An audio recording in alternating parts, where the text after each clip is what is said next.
Double kill. Enemy.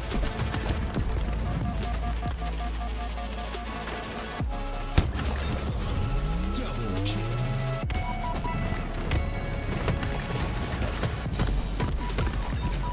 Double kill. Enemy halfway to victory.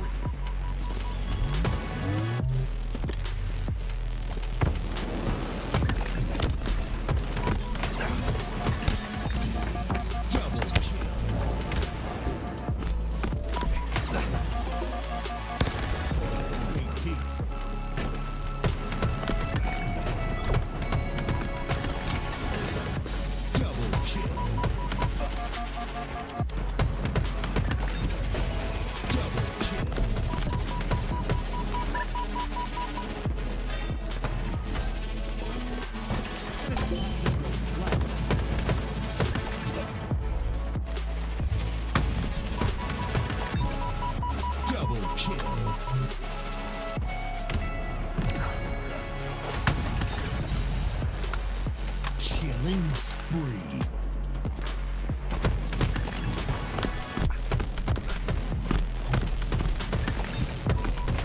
Double kill. Triple kill. Reversal.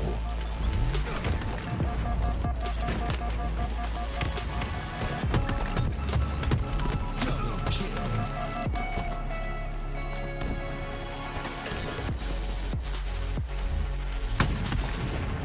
Snipe.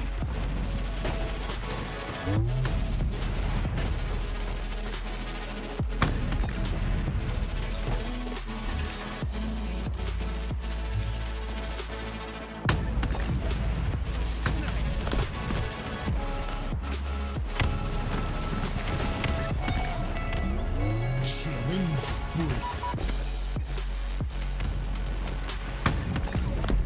Snipe. Double kill.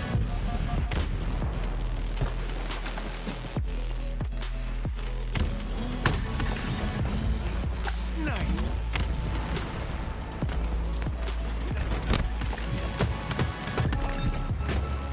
Double kill. Hello, Joey, I'm leaving you. One shot BR. I got red bear. This shit, man. One shot silver. One shot regress. I got And favorite basement again.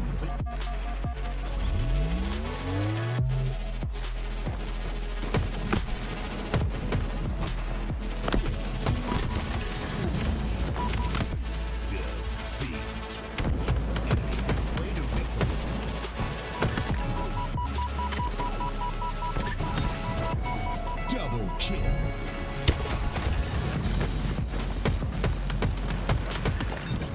Enemy has the ball. Double kill. Enemy has the ball. Ball blocked. Double kill. Enemy has the ball. Double kill. Snipe. Ball blocked. Enemy has the ball. Double kill.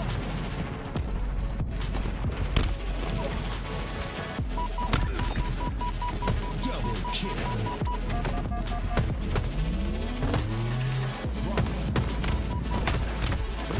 Enemy has the ball. Enemy has the ball.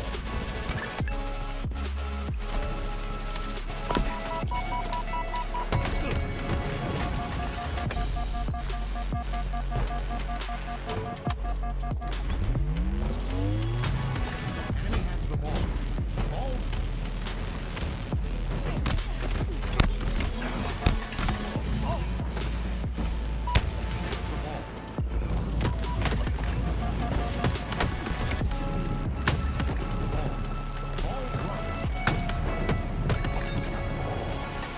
Double kill.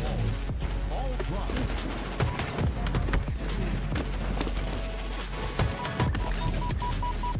Double kill. Ball dropped. Enemy has the ball. Double kill. Enemy team nearing victory.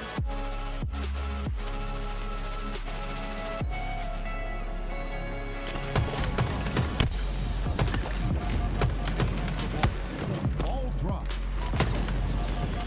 Enemy has the ball. Enemy has the ball. Enemy has the ball.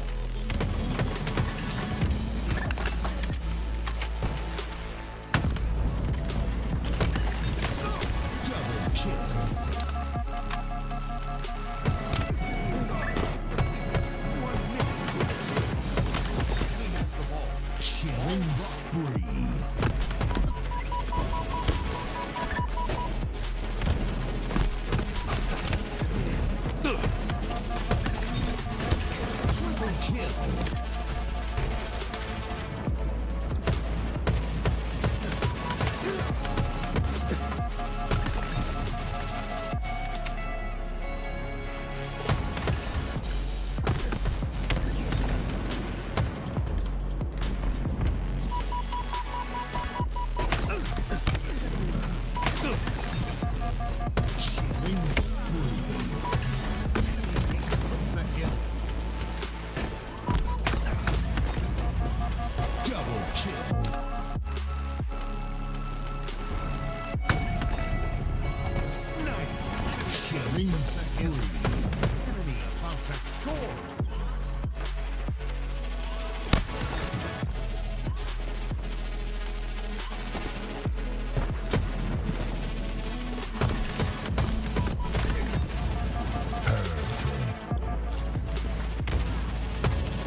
Triple kill.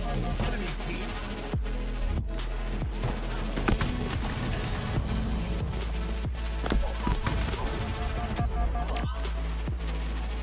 Enemy about to score.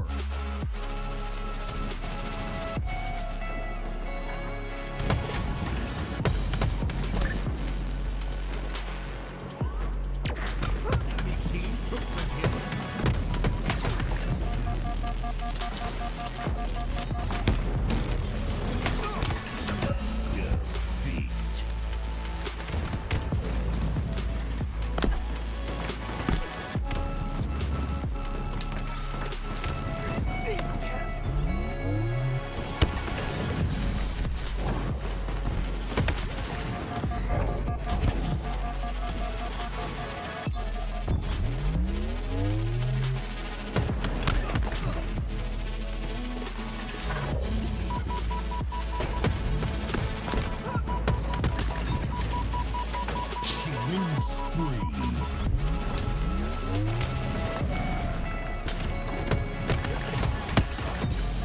Double kill.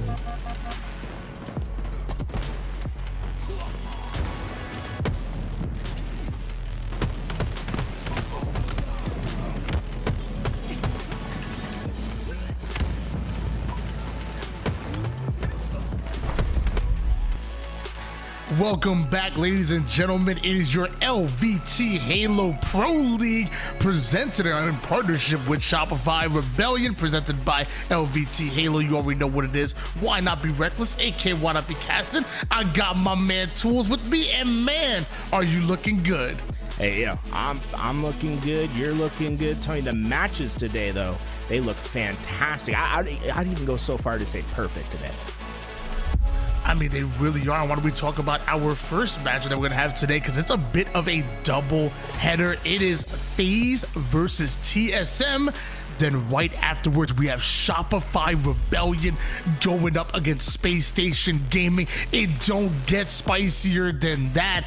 And you're seeing, look, best of 7. You already know, guys, $1,000 on the line. We ain't trusting no best of 3s, no best of 5s. We going straight up to the best of 7s. And why don't we hyper focus in on our match of TSM versus FaZe? I want to start by talking about TSM. Currently, what, 1-3 in the Pro League right now. However, when it comes to LAN, we got a top 3 finish at Dallas, a top 6 finish at SLC. That actually don't sound too bad, for at least not to me. Tools, what are you looking for when it comes to TSM? It's just such a big difference, right, from how they've been playing online compared to their LAN gameplay. If they can come and bring that LAN mentality today, I think they're going to have a good chance against FaZe. But I think it's important for them to treat this like it is a major. It's so surprising to see the difference between that LAN-centered TSM and their online performances.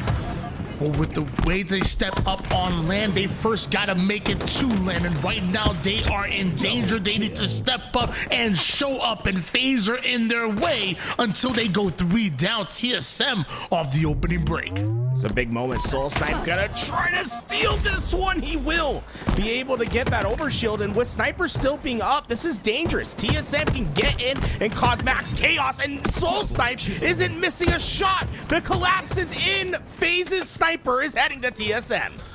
Big double kill coming out of Soul Snipe, and now has that snipe in his hands. It belongs to FaZe, or at least it once did. Now Soul Snipe looks to put it to the dome of multiple members while FaZe are up. They may go down, courtesy of the snipe out of Mikey. And speaking of going down, where the hell are you going? He just decides, I can maybe try to stay alive by getting on this island, or I can guarantee the play. It would have been pretty risky to go on that island, right? Because he's so one-shot that if he's taken down unexpectedly, he throws the sniper back over to FaZe instead of TSM maintaining that control. It's a calculated risk versus benefit assessment. That time he's a little bit more risk averse than we normally see from TSM. Talik had a fantastic SLC currently on screen right now, and Dynamo Grenades are out. The ANG no more as he looks to clear out the pistol side. Meanwhile, Druck, the Rust in the back pocket, and Sniper along with the Bandit puts one shot right to the dome of Trippy. That's all that he needs in order to advance forward. Penguin in his way. He gets it off the pedestal. That's the start for TSM. Step one is often the easiest step, though. It's the things that come after that can be a bit more difficult, and FaZe shows why. Double pushing up that main ramp, they overwhelm the players that are supposed to keep FaZe in check there, able to find those kills, and we're basically back into the neutral game, but this time FaZe has gotten that top mid-map control while that overshield's up. It's a dangerous situation for TSM, but one that they seem to be persevering through. Manny got his kill, Soul Snipe won his, and that overshield is still up in the middle of the map, and FaZe just went 3 down. Back-to-back kills here for TSM. The final player ends up hunted down. A big trade coming out of Soul Snipe that allows him to start that flag run as Druck looks to put his body in the line of FaZe members and that flag, trying to buy some time, but that flag hasn't gone anywhere. Here we go. Talik now with the relay. Can he turn the corner? He's down to one shot and somehow is able to do so. This could be a flag cap for TSM.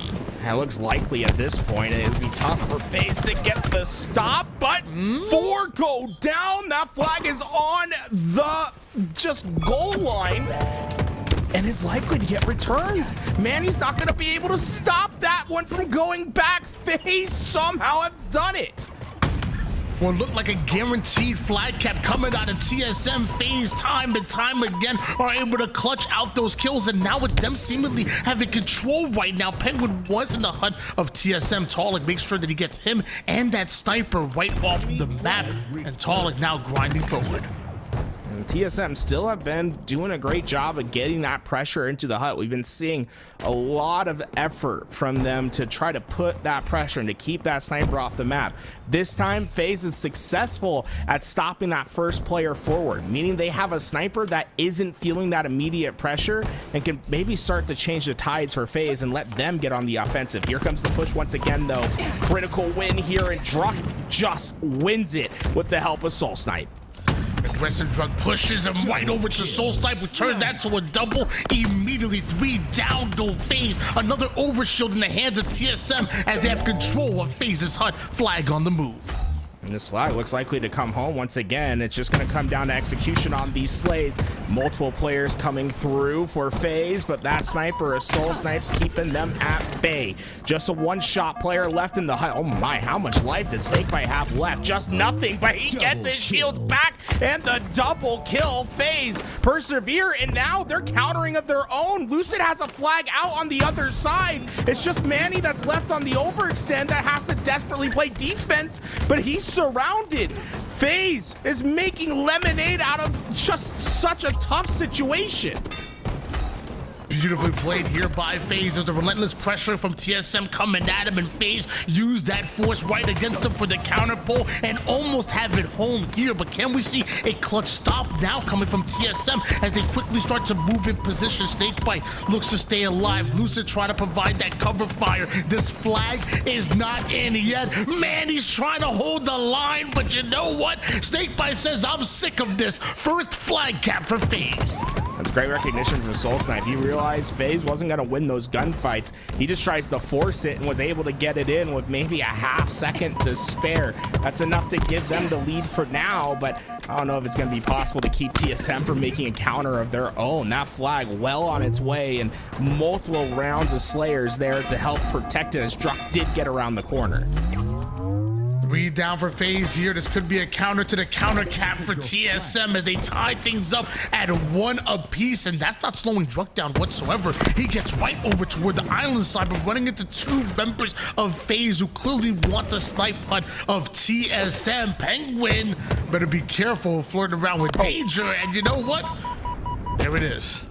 Flirting with danger is definitely the right term to use there. Man was living on the edge. Unfortunately, one slip is all it took, and with that, TSM has just a little bit more spacing to work with, but they're not out of the woods yet, especially with Trippy pulling the sniper of TSM's out. If he's able to stay alive and wait for that help to come, TSM's going to be in a massive amount of danger. Penguin had a bit of the wrong kind of riz there, but now Trippy, he has that sniper in the snipe hut of TSM. This is deadly. Soul Snipe tries to slide in his DMs, gets blocked immediately. Trippy goes sky high to take him down. Beautifully played by Trippy, and FaZe not wasting any time whatsoever. Flag is already moving. It's already made it past the 50% portion of the map. Trippy is now working on spawners because he feels confident as TSM were able to overextend just a bit. Soul Snipe gets bodied on his way toward the mid side. FaZe have not capped this flag just yet. Lots of damage that came into TSM, but they have not gone down, and FaZe has been very cautious on getting this flag through because of that sniper of Talik. But once Talik goes down, they start to roar forward, but they have the numbers. It's just Penguin alive. Can he beat the players there? No. In fact, this pull is going to come out. FaZe are not going to be able to get that capture as of now. They might have a second chance, but it's going to take everything they have. It looked like Soul Snipe was trying to move that flag toward the snipe hunt side, but multiple members from FaZe are up and have control over the 50% portion of the map. And right now, Soul Snipe feels trapped until eventually he's taken down. Lucid is going to get his as well. That's a double kill out of him. Goes in for the return. Can he punch this one in? He gets a couple shots on man, who's able to take down Lucid. Flag pushed. FaZe 2-1. I'm surprised that TSM weren't more aggressive onto that return, right? You had all those players spawned at hut. We've seen so often that they're expanding, trying to find more kills. That follow-up play is top priority for them. But because they don't finish step 1, oftentimes on their journey to get to step 2 and 3, they lose the plot and they lose what was actually important there, giving FaZe a flag capture that I don't think they necessarily earned in that position. And now the third might just be on its way. TSM were just momentarily 3 down. They have come up. Druck is going to be that most forward player. Can he do enough damage to slow down Penguin? Actually goes a bit of a longer route. Going to take it over toward the long haul side. Meanwhile, Trippy holding on to that height. And Druck is one shot, but has to continuously try to put down that damage. Talik, like a wrecking ball, comes out of nowhere, though. And they're able to slay out. They're able to get the return. What just happened? This game of flag has been such a unique one. Very specific routes being taken place, and we've seen a couple times now that flags that look to be coming home do not get to that finish line. I gotta give a big shout out to Druck. He played so well with the tension. He's in between everyone, and he's not backing down from these challenges. He's staying aggressive in these spots. That time he goes down, but you can see what that aggression does. It's 3 that meet their demise for FaZe. Snipers up for TSM, and they have that angle to try to keep FaZe off their own. Looks like man, he has sight of FaZe's sniper, but he can't get his hands on it because Snakebite is getting his hands on him. Talik able to get away with their snipers, going to try to do everything he can to stay alive over toward the cave side, but this is going to be tough. FaZe are going to start to now get aggressive here. That Togs had to be very passive with this sniper. Has not moved from this parallel from his sniper hut. Instead, being very defensive with it, just looking to get that first headshot to generate any sort of value. But there is one player for FaZe that's close by. If they could find this kill on Tog, it would be massive. The trade's good enough. That might just open the floodgates for FaZe to start playing forward. Overshield coming up here. Penguins gonna try to attack the HUD side, but hold on. Someone has to get that overshield forward down. Go TSM. It's gonna be Snakebite with OS enhanced. Talik the first one to come up and does have Druk as reinforcements, but that's not gonna stop Snakebite from starting this fly. They already have 2 and just 1 more could be it. Great team damage coming out of TSM, but have they put the damage on Snakebite, who's the most important player on the map? No, Snakebite has already made it through the flank tunnel. He already has it in sight, and just as TSM get the kill, Snakebite punches in their final flag cap. 1-0, FaZe up. I love the idea that Snakebite has at the end of that game. He has overshield. He has 2 options, right? A lot of players around him to try to potentially go and get a couple more kills and to really cement their setup and then pull the flag, or use those extra shields, use that extra little bit of health that you have to give yourself a little bit more timing to pull the flag. He opts to go for that second option, and because of it, it accelerates the clock that TSM has to play at. They have to be aggressive off their spawns. They weren't quite able to get up and land those shots in time. He gets around the corner, and TSM, that extra second that overshield bought them, ends up costing them that 3rd flag. And that was such a unique game of flag. You just don't see games like that. The flag routes in particular were really throwing me off, Tony. The amount of times that we've seen the flag go into like the back hallway, it's just it was a bit unusual. We talk about it time and time again when it comes to competitive Halo. Nothing is given, it is only earned. The only guarantees you have is that nothing is guaranteed. And we saw some clutch plays, some clutch counter cats, but also some clutch stops out of both FaZe and TSM. But that's still gonna end 3-1. I want to point out that apparently I ain't the only one sick here, because I promise you, Lucid looked sick with it. Snakebite with the plays he was making, he looked awfully ill as well. I was really impressed with FaZe Clan, but my question for you is, can they continue that? Going into game number 2, first to 50 kills takes the win. It's gonna be a slayer for our game number 2. My big concern with that game for FaZe was they were very efficient. They did a great job, right? Great win. But when you look at the stats at the end of the game, they got heavily outslayed. I'm surprised they won 3-1, and it felt like they had moments where they clutched up and they won those PIV fights when it was time to stop TSM on some of those flag pulls. But the reality is 3 of the 4 players from TSM went positive that game. They outslayed by a significant margin, and we're heading into the Slayer where TSM should have a lot of confidence in just their gunfights, because they are winning so many of them in that Forbidden game. Yeah, with the way that we know these FaZe players to be, the unselfishness, the objective efficiency, I feel like there's no surprise there that even when getting outslayed, they're still able to win objectives. But going into a Slayer, it is impossible to get outslayed and come up with a game win. And the last thing you want to do is give TSM any kind of momentum, because you often give them an inch and they take a mile. I expect FaZe to come out with that same heat as they did in that game number 1, carry that over towards Aquarius, and there have been a couple of changes to the sandbox. Meanwhile, TSM looking to make some changes to their map record.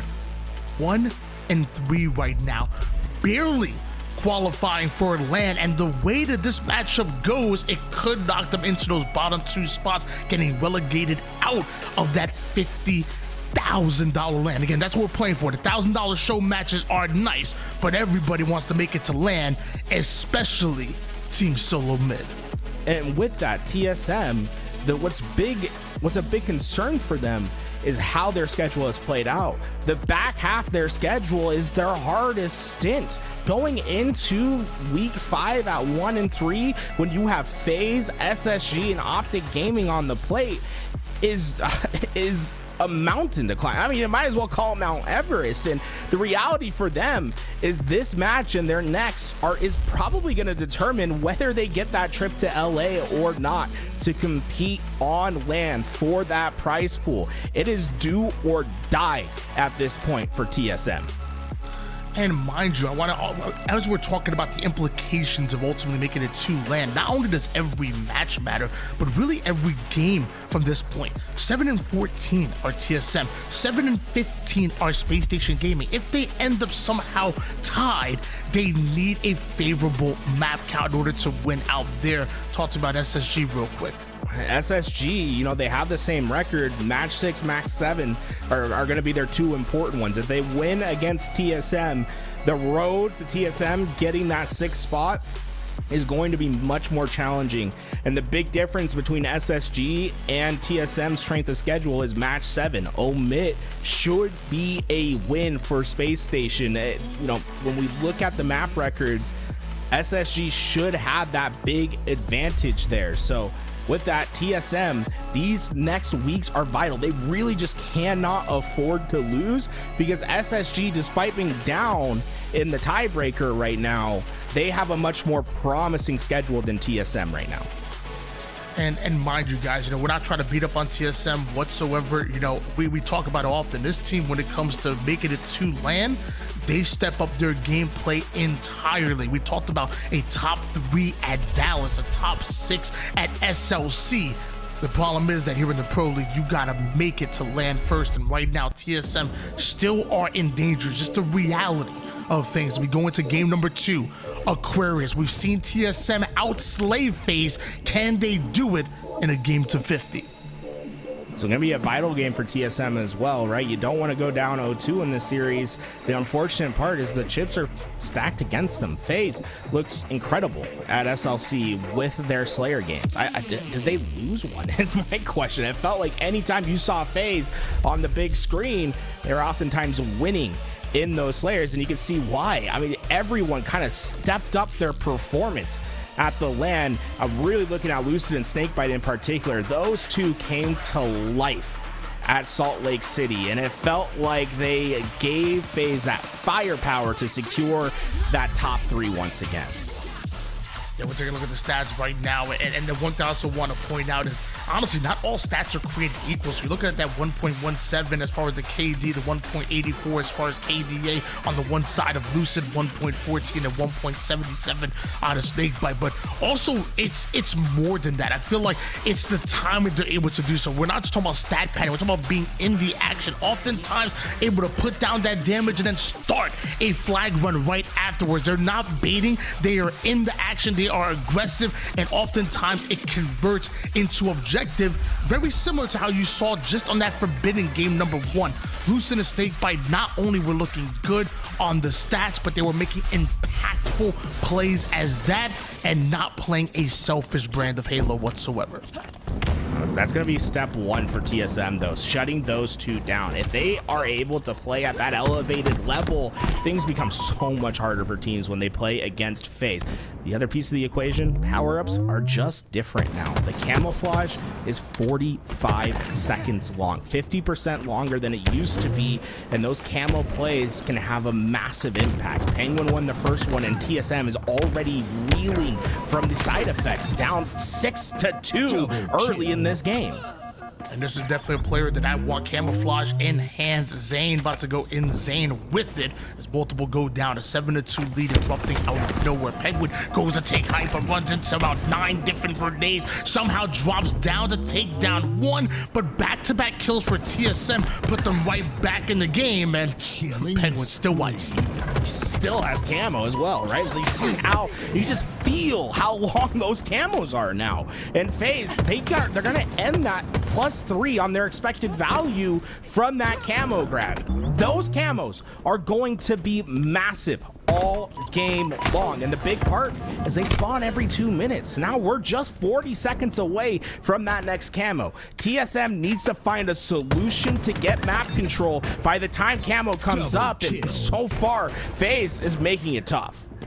And we talk about the relentless pressure that TSM constantly coming with. Right now, it's FaZe giving them a taste of their own medicine. FaZe have continued to be aggressive and pressure TSM from the moment they come off a spawn. There's a FaZe member there putting down that damage. A 15-8 lead as Lucid cross map putting down max damage. Almost catches Drunk. Will the nade do so? He's able to do another camouflage coming up. And Lucid and FaZe, they don't want to give up their position.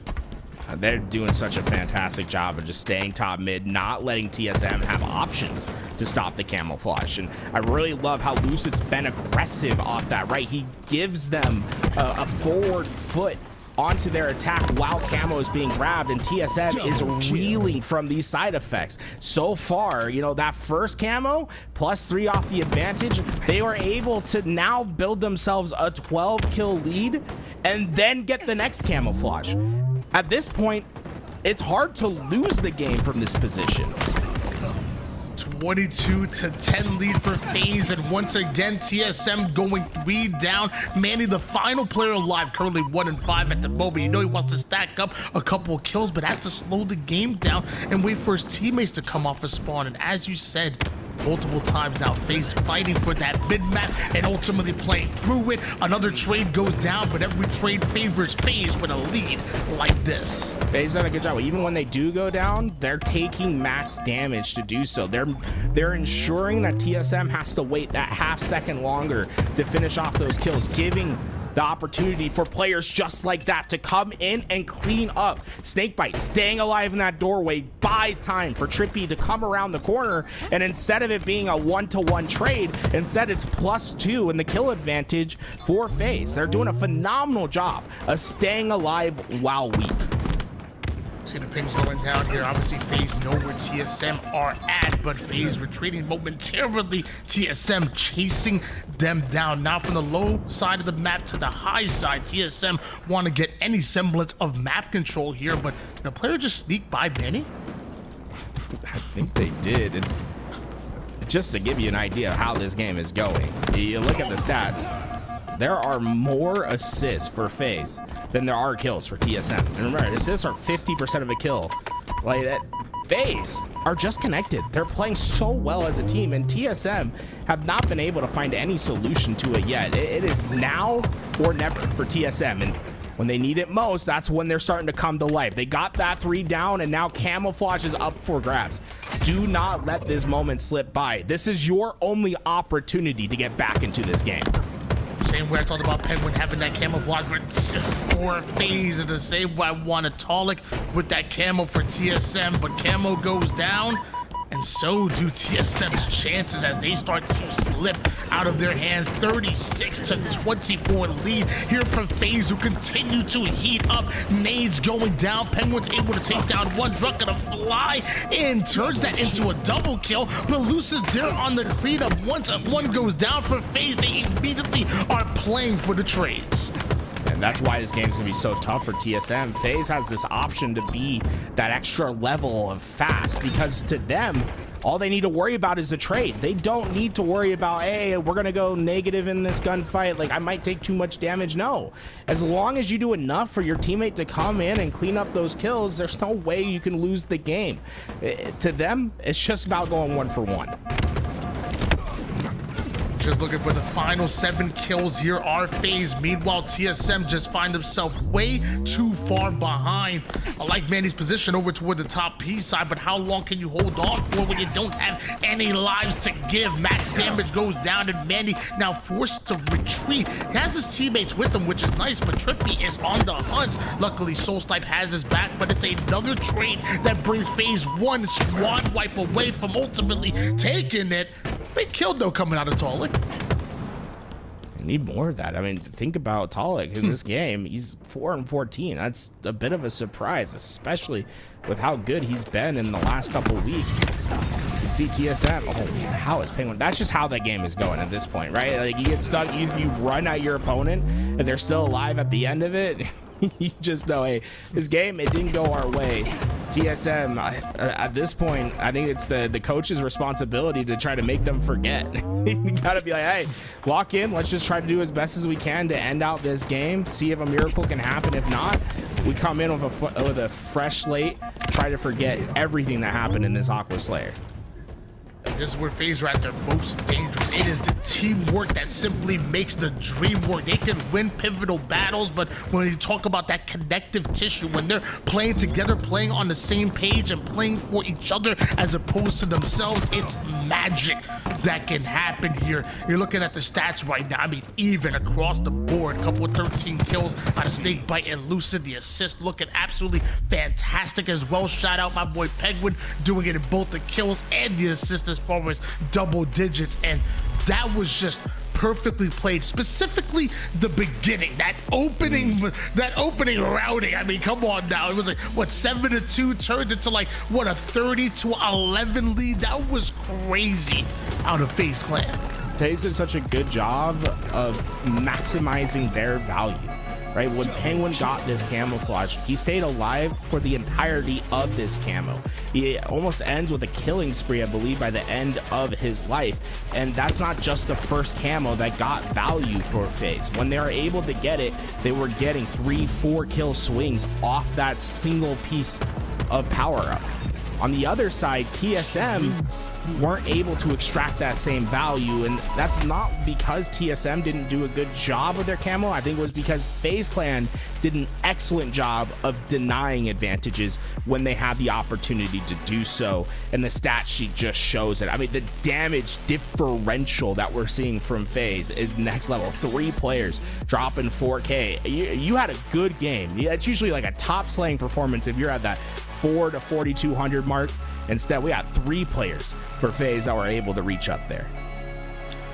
Well, ladies and gentlemen, right now, FaZe Clan up 2-0 here in the series. TSM, we keep talking about how important these matches are, but every game, every map is important when it comes to your final standings and potentially running into tiebreakers. And that Lattice, our newest map coming in, is no difference. We have Lattice, King of the Hill, not to be confused with Lettuce. Damn it, people, come on now, get it straight. Lattice is here, and I will say, I love this map. I hate every time a new map comes into the circuit. I immediately hate it. Lattice, I think it plays well for multiple game types. I really love the map design on the routing. Like, it feels like everything has a natural flow to it.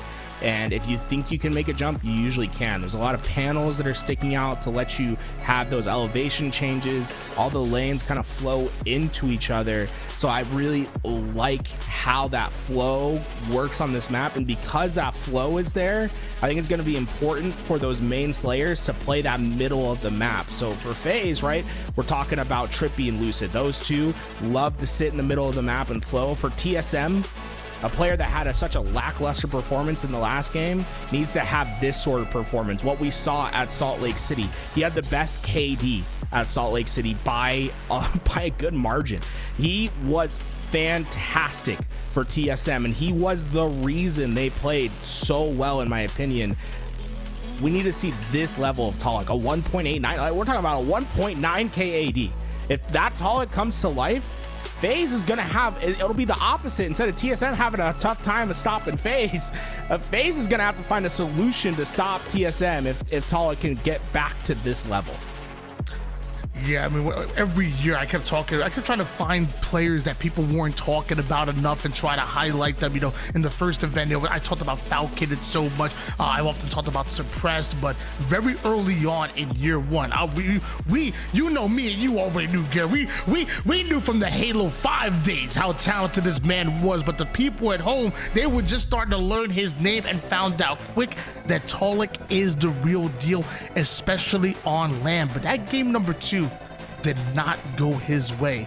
Is he going to be able to bounce back on a map that's fairly unfamiliar to him compared to maps that he's been playing for, what, 4 years now? Yeah, this is the map where you can kind of reinvent and have that creativity as well. where you can get away with a little bit more. You can be a bit aggressive. You can try to catch players off guard. You have a couple weeks to try to find those thin advantages and to maximize the value that you're going to be able to get from it. So far, it's an arms race of knowledge of how we're going to play this map. Where can we catch people off guard? That doesn't happen on a live fire and Aqua, you know, something that they've been playing for close to 5 years now, right? Like we need to see, I love to see the early stages of a map and seeing who discovers the little niche parts of it first. So it sounds like you're saying, as the kids would call it, who's going to be able to scam more in the early stages of Lattice? It's King of the Hill. This hill number 1 is spawning all the way out of no man's land, all the way out towards that ice shortcut. And we down go TSM. FaZe should have first crack at it. It's a little deceptive at the early part of this game where you're not going to see a lot of people go for that hill because of how valuable the sniper is on this map. It's going to come down to who gets that opening snipe. It's still on the ground, but for that right now, FaZe has a much better map position to eventually grab that sniper. With how open these lanes are, I'd be keeping your head down as soon as someone's able to grab that. It's funny. It reminds me of back in the Halo Reach days. Is one of the newer maps that came out where Sniper had an exact line of sight, just like that, towards the hill from across the map, right through the middle. Drunk gonna take max advantage of that. But as FaZe start to take space, as they start to get their setup, will we be able to knock all of them down? Oh, huge fight by Trippy, and he goes all the way down to absolute to win that gunfight. But getting that sniper into FaZe's hands and now moving it towards this open field where you can cut off this lane in particular is going to make the job a lot easier for FaZe. Big body shot onto Drunk. That's going to stop him right in his tracks. His teammates are coming up and looking to provide that cover fire here, but some well-placed Hail Mary grenades banked right off the wall. FaZe, they've been working on this map. Oh, I love that movement from Trippy as well. He's just trying to be dynamic with that sniper. Big pick by Manny. He gets the double, and he could potentially get 3 here. TSM, they're not out of this yet. Fantastic break. And FaZe, they just need one more round of slays to get in that hill and to finish this. But TSM, it doesn't seem like it's going to be an easy task to take it away from them. Three members of FaZe start to move in position, but off a screen, Towler goes right after Penguin and goes in for the double, but Druck gonna steal that right with the S7 as he goes in for Snake Bite's life as well. TSM almost done with that first hill. It felt like FaZe had all the advantage in the world, but TSM, the power of friendship. This series, that feels like the first time in this series where TSM had to go to war and have that tough battle, and they came out on top. All the other times it felt like FaZe got that last second flag stop. They're able to win those few kills and to get their advantages back. That might just be the change, the tide that TSM needed to have confidence going into the rest of this series. Looks like TSM not only want the hill time, but also want hands on that sniper as well. FaZe looking to push the strong side of the map, and both teams end up 3 down. A momentary 1v1. Lucid versus Taller. Taller getting some clutch time in, but the nade's gonna drive him right out of that hill. Taller doing a great job of playing his life, and as Lucid gets that hill, all of TSM are up, and now they're pushing forward. So much of the fighting has condensed down into the middle of that map, but the spawns really are going to be important here, and Lucid's going to be able to secure them for FaZe. And now they have spawns from red all the way to blue. That top half of the map is completely controlled by FaZe. They just need to be watching those outside perimeters. As long as they can keep TSM away from that, this hill is going to just keep creeping up in time for them. Drunk down to one shot absolute, almost gets a huge pick onto a one-shot Snake Bite, but ends up going down. Snake Bite eventually cleaned up. You see Manny and Talik pushing up in tandem over toward the left side of the map, while Soulslipe trying to create a pinch over on the right side, and none of it's gonna work out in their favor as 3 down go TSM. Druck by himself. FaZe, great defense. So far, FaZe has just been winning their gunfights. With Sniper in this hill, this looks tougher and tougher. Each second that goes on, Trippy just have an open season. You best not go for the QT. You might just lose your head. QT still up.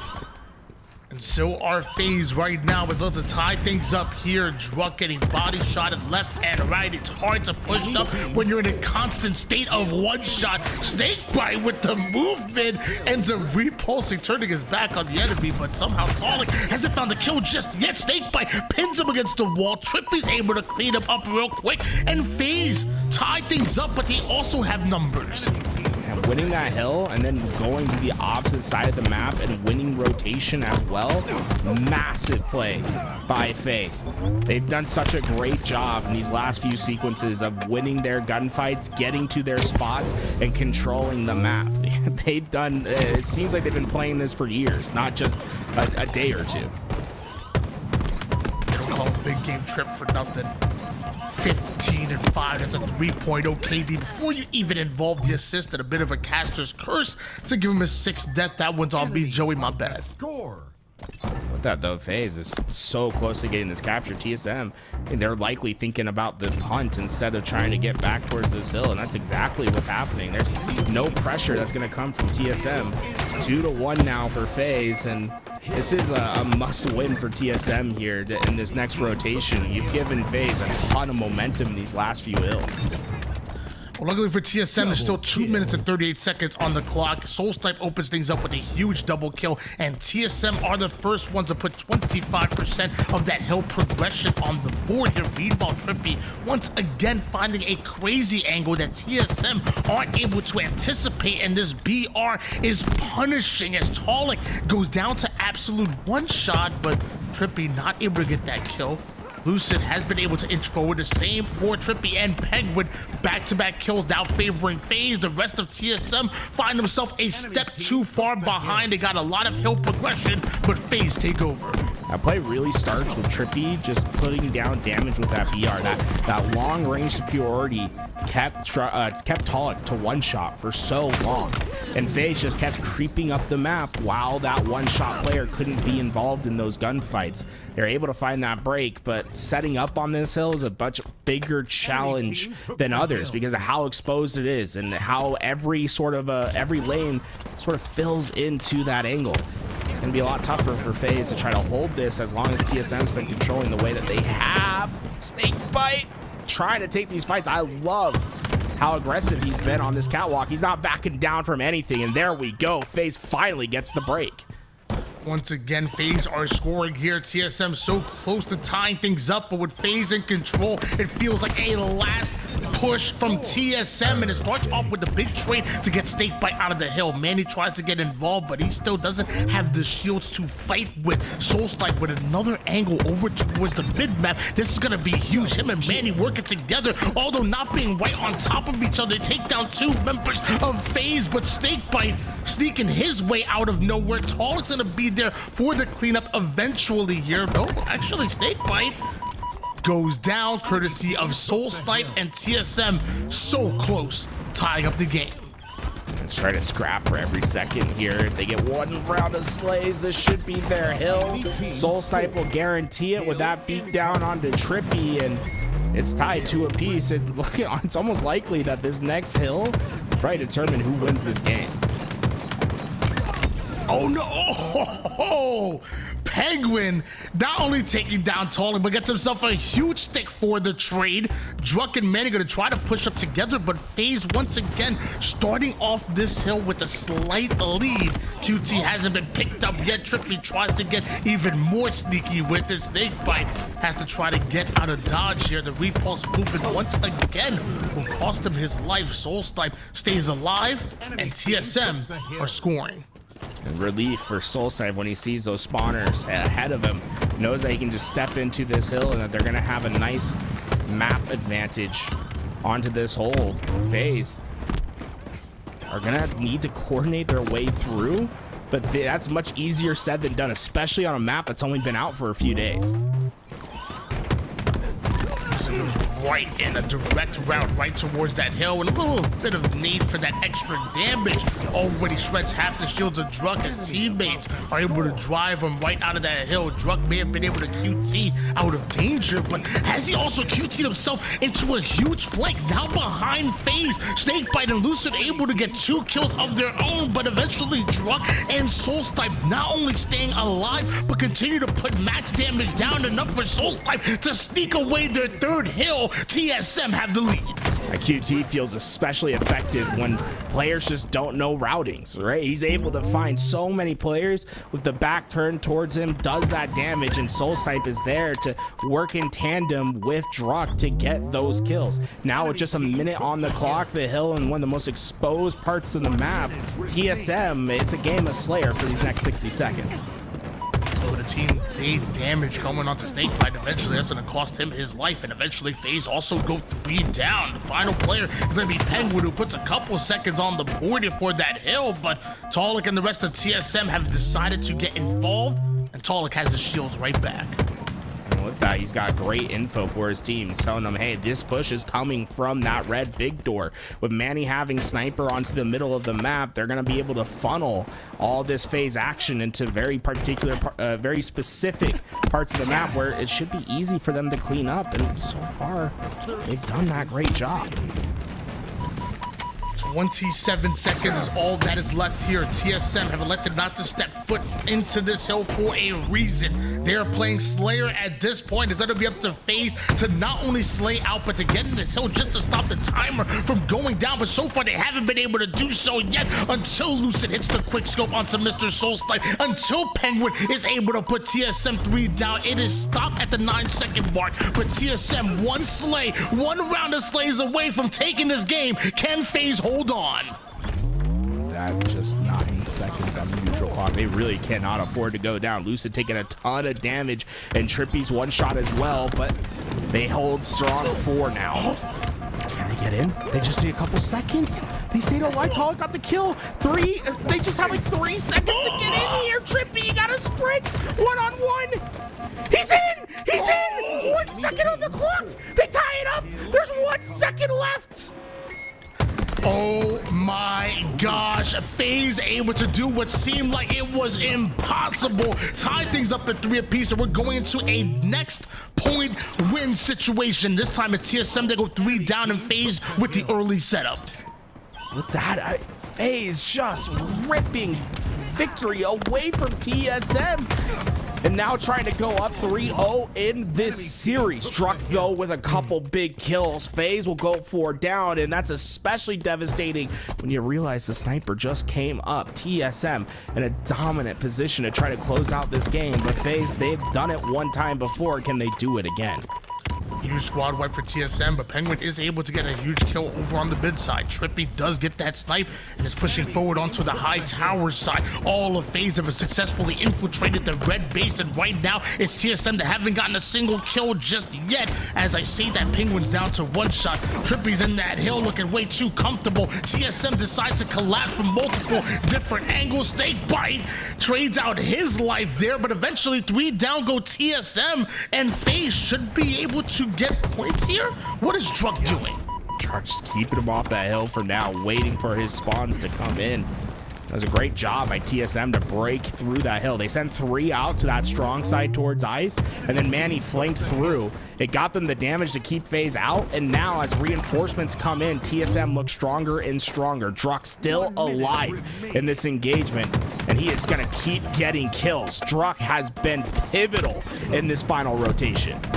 He always understands the power of height advantage, always tries to get it as much as possible. TSM put FaZe 3 down once again. TSM are now scoring, but Manny ends up getting caught out over towards the mid-map, courtesy of Lucid, who wants more than that. Sees Soulstipe in his sights, but also snaps onto the callouts from Druk on the opposite side of the map. It looks like Lucid's job is to take the high right side, but Manny somehow able to anticipate that. Off the spawn he comes, max damage goes down. Eventually Manny gets his revenge on Lucid over towards that mid-map earlier. Meanwhile, TSM continue to score. They're gonna step out of that hill for just a second to try to get some kills here, but right now it seems like just a few more seconds is all that TSM need. Snakebite goes down. The same for Trippin. Before FaZe can nade out, TSM get their first win of the series. Gritty win from TSM, and they're able to overcome some huge moments from FaZe.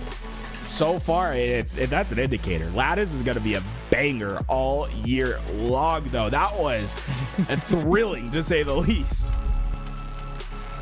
My gosh, beautifully played by TSM. A huge response, a much needed response from them. I'm looking at you, Soul Snipe. 28 kills, 11 assists, a 10.7 KDA. Mikey ain't messing around, at least not here. In a very, very clutch win. 8,000 damage dealt. A little bit less than 8,000 taken by him, but I also want to talk about Trippy from across the way, because FaZe one hill away from ultimately taking that game, and honestly, Trippy was so impressive all game long. Look at these moon nades that he threw out towards Drug. That's good map design there, right? Love to see those long nades. That nade, I think it took like a solid 6 seconds for it from hand to kill there to get that one. And love to see these plays, but really, you know, everything that happened throughout this game, I think everyone's going to be remembering that 7th kill rotation towards ice, where FaZe were able to come away with it with just 1 second left, showing how chaotic this map can be in those open field moments. And it's funny, even, I mean, we're seeing, you know, some of the highlights right now. You talked about that clutch win. I mean, this is crazy, as Trippy has to not only get that kill, but then fly his way the hill right at the 1 second mark. Absolutely incredible. But also even after that, like going like fast forward over towards that final hill, and you saw Manny get caught out over toward the mid side by Lucid. I'm like, well, that's why they call it team solo mid. Well, Manny just solo mid pushed that, but look, he just tried to get a little bit extra pressure, a little bit of extra timing on their side, because he was able to spawn up and kill Lucid before he even made it into the hill. So it's like, wow, you know what? That's that pressure that TSM always putting down. Because like, even if they go down, it's like, hey, we'll spawn up. We're all good. This is it right here. Lucid, fresh off of killing Manny. Manny's the one who gets him. Like, he had, there has to be like an internal clock there. Like, you know what? I can die over toward the mid side right now and slow him down, because it's okay. I'm gonna spawn up. Yeah, I feel like that was really the big change in this hill, was when that play really came into fruition. And I love the idea that TSM's putting forth there, right? Like, we're gonna crash in on this weak side and be a little bit more cavalier with our life, because our life is more valuable if I get damage and I slow them down. Everything that Manny was able to do there was, after that first bolt of damage, is just a little bit more benefit to his team, and it ends up giving them enough firepower to win that game, putting them on the board, and now trying to get it back to even in game 2. Well, ladies and gentlemen, going to be here on Oddball. And let me tell you, this is going to absolutely go the distance. Or TSM, they got someplace to be, apparently. They're quick with the 3 down onto FaZe. I'm assuming they got camo as well. And that camo is going to be a big deal as well. Remember, 45 seconds of it being out on the map. If you're able to get it. Talik and Soul Snipe doing their best over on that C side. They're able to trade out those first couple kills. FaZe, the final 2 players, just going to try to wrap their way to this ball as fast as possible. That grapple, buying that little extra time, will get them there and stop them at 18 seconds. And Trippy just reading the map beautifully there. Oftentimes a dangerous grenade with your teammates right there, but you know Trippy's like, hold on, I need it, back up, and then right on, a beautiful double out of Trippy. Snakebite is not just done yet. He wants to push up over toward Lucid, who puts down some great damage onto multiple members of TSM, and Snakebite's just there to knock them down. It is that teamwork from FaZe, which is just a masterpiece. And with that, putting TSM 3 down, look at how expanded FaZe is. They have players all the way up to long haul. Snakebite was blocking out A. He eventually leaves A once he saw that all the spawns are up, because he doesn't need to stand and keep blocking it. Now he wants to try to connect with his teammates over at long, and they're okay giving up A as long as they know those players are coming in. They'll rely on Snakebite to hit the shots. There's 2 members of TSM that have found the route over toward the A side, gonna try to make their way onto the gold pipe. Snakebite has a lot of responsibility on his hands with the shock and is able to take down one, but the stick is also there on top of that. Camouflage coming up, and Trippy, he's ready to fight for it, but does he know it's a 1v2? And here comes the rest of FaZe, now a 3v2. I love the aggression from Trippy there. You have to take care of Camo. There's no other option, right? You cannot just try to seek away a little bit of time and say, hey, we'll find Camo. The upside of Camo is a magnitude more significant than it was before because of those extra 15 seconds that you get with it. They find that burn, they get their ball time back, and now in a great spot to hold this TSM, it's going to be a bit of a struggle for them to get into position to get this break.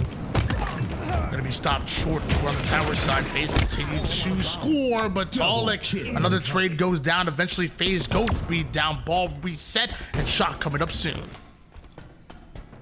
Now just a few seconds to keep them away from this shock rifle. FaZe are just really well set up, and they're winning their gunfights at the start too. Like TSM, it's been all back foot gaming for them in this game so far. FaZe just one step ahead. Trippy gonna do everything he can to stay alive there, not able to get that skill jump there. Eventually FaZe go 3 down, Lucid by himself. TSM find the timing to rotate that ball onto back A. TSM immediately now start to take space. Shock in the hands of Soul Snipe. He's gonna get aggressive toward the players that are spawning up over on the long haul side. A 2-man push through the gold side. It's gonna be 1 slay and actually make it 2. Druk is there as well, but may just go down somehow. Wins the pivot against Lucid, finds the exit route. I don't know how Druk is alive right now. He's not. Trippy. You're sprinting into a wall. He's trying, right? It's like he tried to keep his hitbox as thin as possible, but Trippy able to get that shot, and eventually with that will get the break. Oh, whoa. Very aggressive play by Trippy. With him going down, that opens the door for TSM. 62 to 31 lead. Huge nade coming out of Druk. Lucid was able to get away with that camouflage. Soulsnipe hunting him down. He talked about prioritizing getting camouflage off the map. This time it's TSM that do that along with the rotation through the tower side over onto the blue. But FaZe are able to slay them out before they play the ball. This is seemingly free time coming from FaZe Clan. Right idea for TSM, right? They want to get that ball to play position, but when you're not able to get there in time, what was a good idea becomes a worst case scenario. You've given FaZe now an incredible setup where they're already in prime position. They have map control. They're keeping you as far away as possible. The reality is TSM has 1 push left. They must win on this next engagement. Just looking for the final 10 seconds. However, that ball is forcibly played off the map. Great pressure coming from TSM to stop that push short for FaZe. And on top of that, also rotating that ball, trying to get it on the long haul side, but it's Lucid that's there that shuts that down as well. And in this position, TSM's options become much thinner than FaZe's, right? They have to play closer to this ball. If they go down like Soul Snipe did, this game's basically over. Now you have to desperately push into that ball, and you're just not going to get there in time. Trippy able to get that ball with Lucid's help, and with that, they get those final seconds. FaZe, from start to finish in that round, just we're playing at that next level. We're playing that little bit better. Yeah, I think it was 100-33 was that final score line there, and great, well played out of FaZe right there. But a couple of things that go TSM's way, like a play ball or two that didn't happen, and maybe it's a bit closer. TSM came off the opening break just right in that round number 1. Do the same here in round 2, but Druk not able to grab away from danger. That ball going to be able to get through into Pipe's face. Trying to run through the middle of the map, but Manny and Talik off spawn, able to find those cutoffs, and they play that ball a little bit early. Going to try to rely a little bit more on their slays as that ball's in the middle of the map. But if they win these gunfights, what was 13 seconds could turn into much more. But FaZe able to win a crucial fight against Druk. That's going to keep the ball down in the middle of the map. 13-0 run here for TSM. Talik trying to do everything he can to get over on the high side. Big plays out of him to not only get a kill, but some extra damage onto Lucid as well. A one-shot Lucid looks to survive, and a huge stick onto Manny, but more importantly, staying alive. TSM may have the ball, but Lucid, the former MVP, is on their tail. Maybe a bit too aggressive there. Enemy has the ball. More and more time coming in for TSM in this round, but FaZe trying to make it as tough as possible. Not going to be able to win that gunfight. Soul Snipe should be able to get a nice chunk of time here, and with Druck winning his initial fight on the perimeter, time will just keep going in favor of TSM. There's no FaZe pressure to come for these next few seconds. Snakebite is able to sneak through.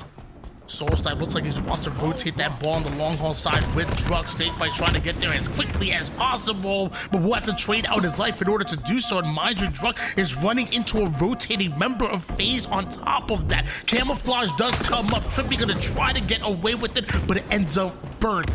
Nobody able to get their hands on it just yet. Meanwhile, TSM up 41-0. I really love those plays from TSM, right? The way that they baited out that camouflage, killed Trippy right away. But even before that, just taking advantage of the knowledge on the map. When when Snakebite makes that flank into pipes, I don't think TSM knew that he was there. When he throws out that check nade, it suddenly makes a murky picture very clear on what needed to happen. They're able to trade out that gunfight, go back towards that camo, win those gunfights, and then get back to that ball, getting more and more time. They remain perfect so far in the second round. FaZe are able to take round number 1, but right now round number 2 is being dominated by Team Solo. Mid ball over toward the back A corner. Manny looking to push that out and try to get themselves a kill or two, but they have to settle for just 1. 4 down. Go TSM. Second time Soul Snipe's been able to take one with him with those stickies, but this time it's not going to be enough to keep FaZe off the ball. First time in this round where FaZe has the setup, and it's up to TSM to break. Enemy has the ball.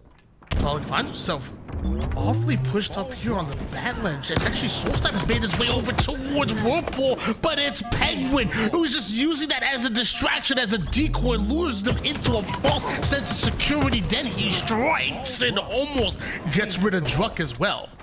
That was actually filthy from Penguin, and he just does a great job of just being in a corner that's hard for both players to look at the same time. Was able to take his gunfights one at a time, and eventually got the help to get those kills. But TSM never gave up on the gunfight. They keep putting it through their numbers, and they know they're just 1 or 2 solid rotations away from getting this second round. Camouflage going to be coming up soon here. FaZe, it's important for them not only to force that play, but to also get away with that camouflage. You're looking for maximum value.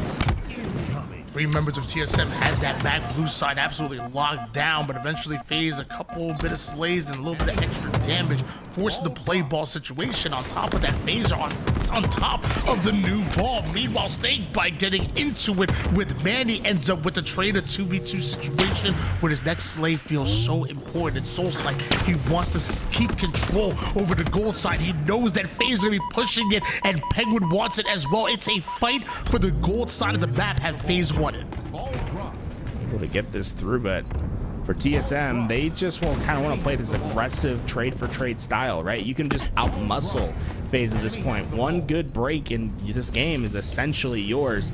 I wouldn't expect to see TSM slow down at all, but that's also where FaZe's opportunity could come, right? Finding that first kill in time, being able to stay alive while 3 players push you. That could be the big difference maker in this round. 81-40 lead here. Still, TSM have the lead, but FaZe getting awfully close, just slowly eating away at that lead, and wanted to make a comeback, and this will be devastating for TSM. Snakebite and FaZe continue to score right now. They are going to rotate it over toward the back blue side. Information is power here, as Snakebite has in a playable position. Talik going to try to force the play ball early. Trippy using it as bait, but looks like Talik not going to fall for it. There's the ball being played off the map, but FaZe still have control of gold. Snakebite did a good job of trying to buy as much time as possible, right? He wanted his teammates to spawn up and have angles storm that ball. Trippy gets that spawn towards A alongside Snakebite. They have good map presence. It's going to come down to execution for FaZe. 81-57. FaZe find himself 4 down. Manny somehow finds his way over towards the ball and knows exactly where his team is spawning up. They're gonna rotate it over towards an A-side setup, which could be it.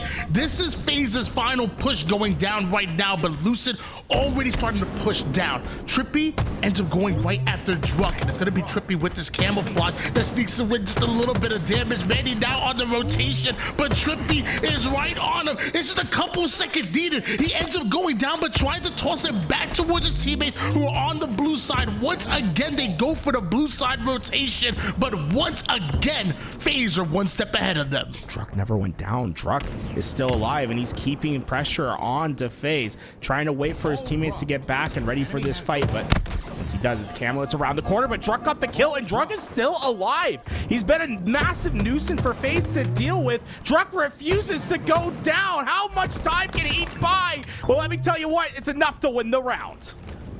Huge round coming out of TSM. And ladies and gentlemen, we're going into a round number 3, and one that's going to be so important. It either keeps FaZe at the lead with a 3-1 series lead in this best of 7, or TSM have an opportunity to tie things up. It ain't over just yet. TSM looking brand new here in the LVT Halo Pro League, and Soulstipe moving different. But Lucid finally winning that piv off the rip. Tolly comes in real quick on the cleanup. And once again, TSM, they win the opening round of Slays. Druck pops that camouflage right away, and that's I love everything TSM did off the start, except for Druck putting that camouflage on his body. They had such strong map control that I'd much rather that camo player gets to absolute safety first and then pops it, because of how valuable 45 seconds of camouflage can be for a team. FaZe was able to come off spawn, have good angles towards where Druck was, and were able to punish him because of it. They find a massive kill, but they're not necessarily out of the woods yet. TSM still winning some of these crucial gunfights and have map control. It's more just stopping what was bad from becoming worse. Druck now able to steal that shock right off the spawn with the grapple here. It looks like FaZe going a direct route towards long haul, but Tolic and TSM able to counter that. Meanwhile, Druck lines up the perfect kill, perfect shot to the dome, takes height with the grapple. The height just too strong, and Druck is just too crafty, eventually staying alive long as possible and long enough for Man to get himself 1 kill, maybe 2 onto Trippy. Dude, Manny is the ultimate X Factor. It really feels like the gunfights he does win, just defined in the dictionary as pivotal. There are massive gunfights that just creep into Manny's way, and because of it, TSM have been continuing their trend of scoring and keeping FaZe on their back foot.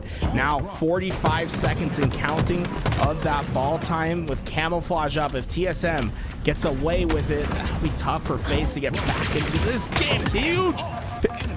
Tony, what do we call that, Tony? Ooh, I'm calling it dirty. That's what I'm calling it. Oh my goodness.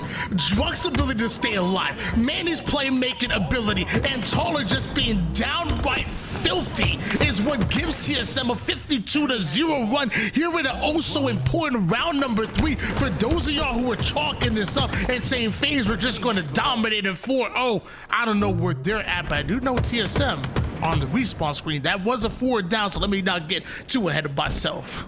And with that, FaZe has the ideal setup, right? Bottom player, bottom A door. Penguin at top goal. They have all the crosses checked, and Snakebite being aggressive in the middle. Snakebite able to at least trade 1 out from that Needles position. They're just trying to slow TSM down as much as possible and trying to get those kills before they get into the battle. Soulstipe not going to be able to get that kill, but ball will get played out into the middle of the map. And every second that's in the middle, in the neutral, that's going to be an advantage for TSM as long as they can keep their numbers even. But FaZe, they've just done a good job of winning slays.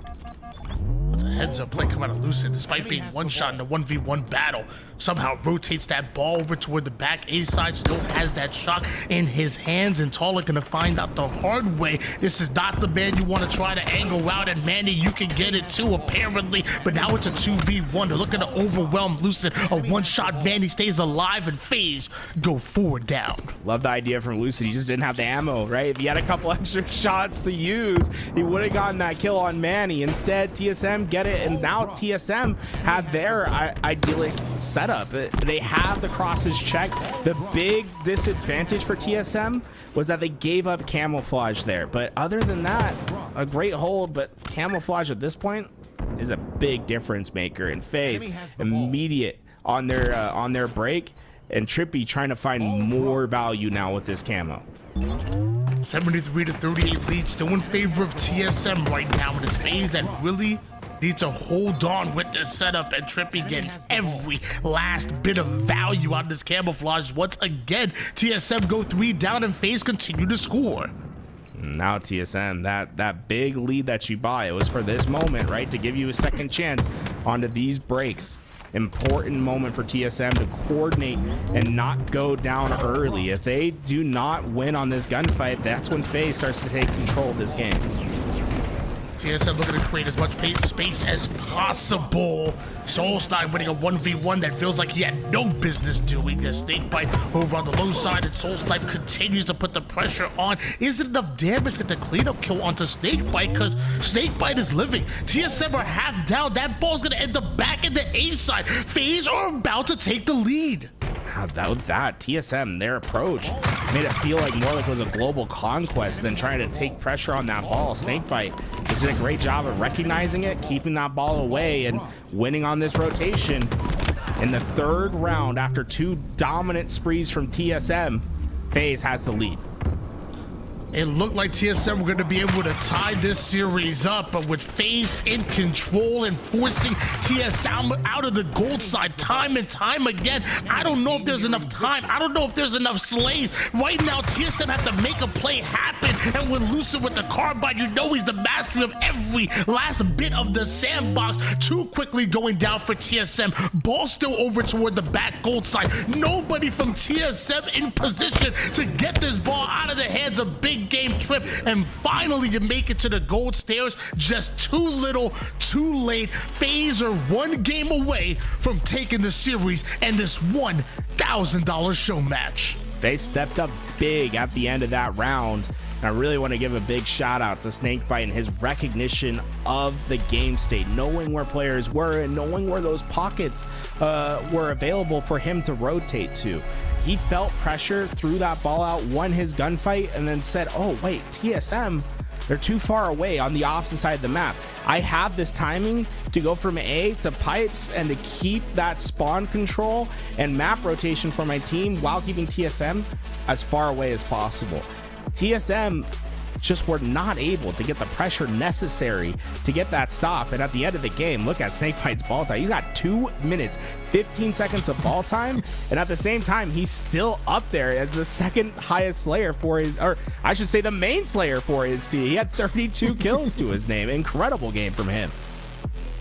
And you see Callus pointing out the damage taken is so low. So you talk about the Swiss Army knife player that Snakebite is. The value that a player like that brings to a team is just, you can't quantify it. Damage, slaying, objective, play calling, whatever it is that the team needs him to do, Snakebite is there to do it, which is why we call him that Swiss Army knife, and FaZe up 3-1. On the other side of things, I thought TSM were fantastic.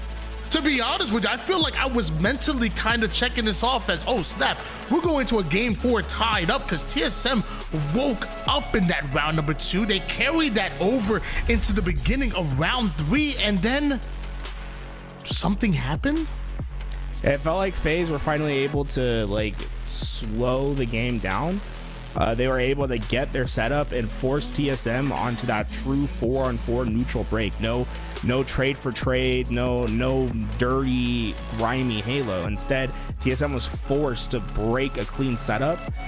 And when they tried to, they went that global conquest style, hitting every lane on such a large map at once. that FaZe were just able to win on that ball side, and because of it had that freedom of rotation and just kept TSM away. Just came down to a couple pivotal fights that Snakebite ended up winning.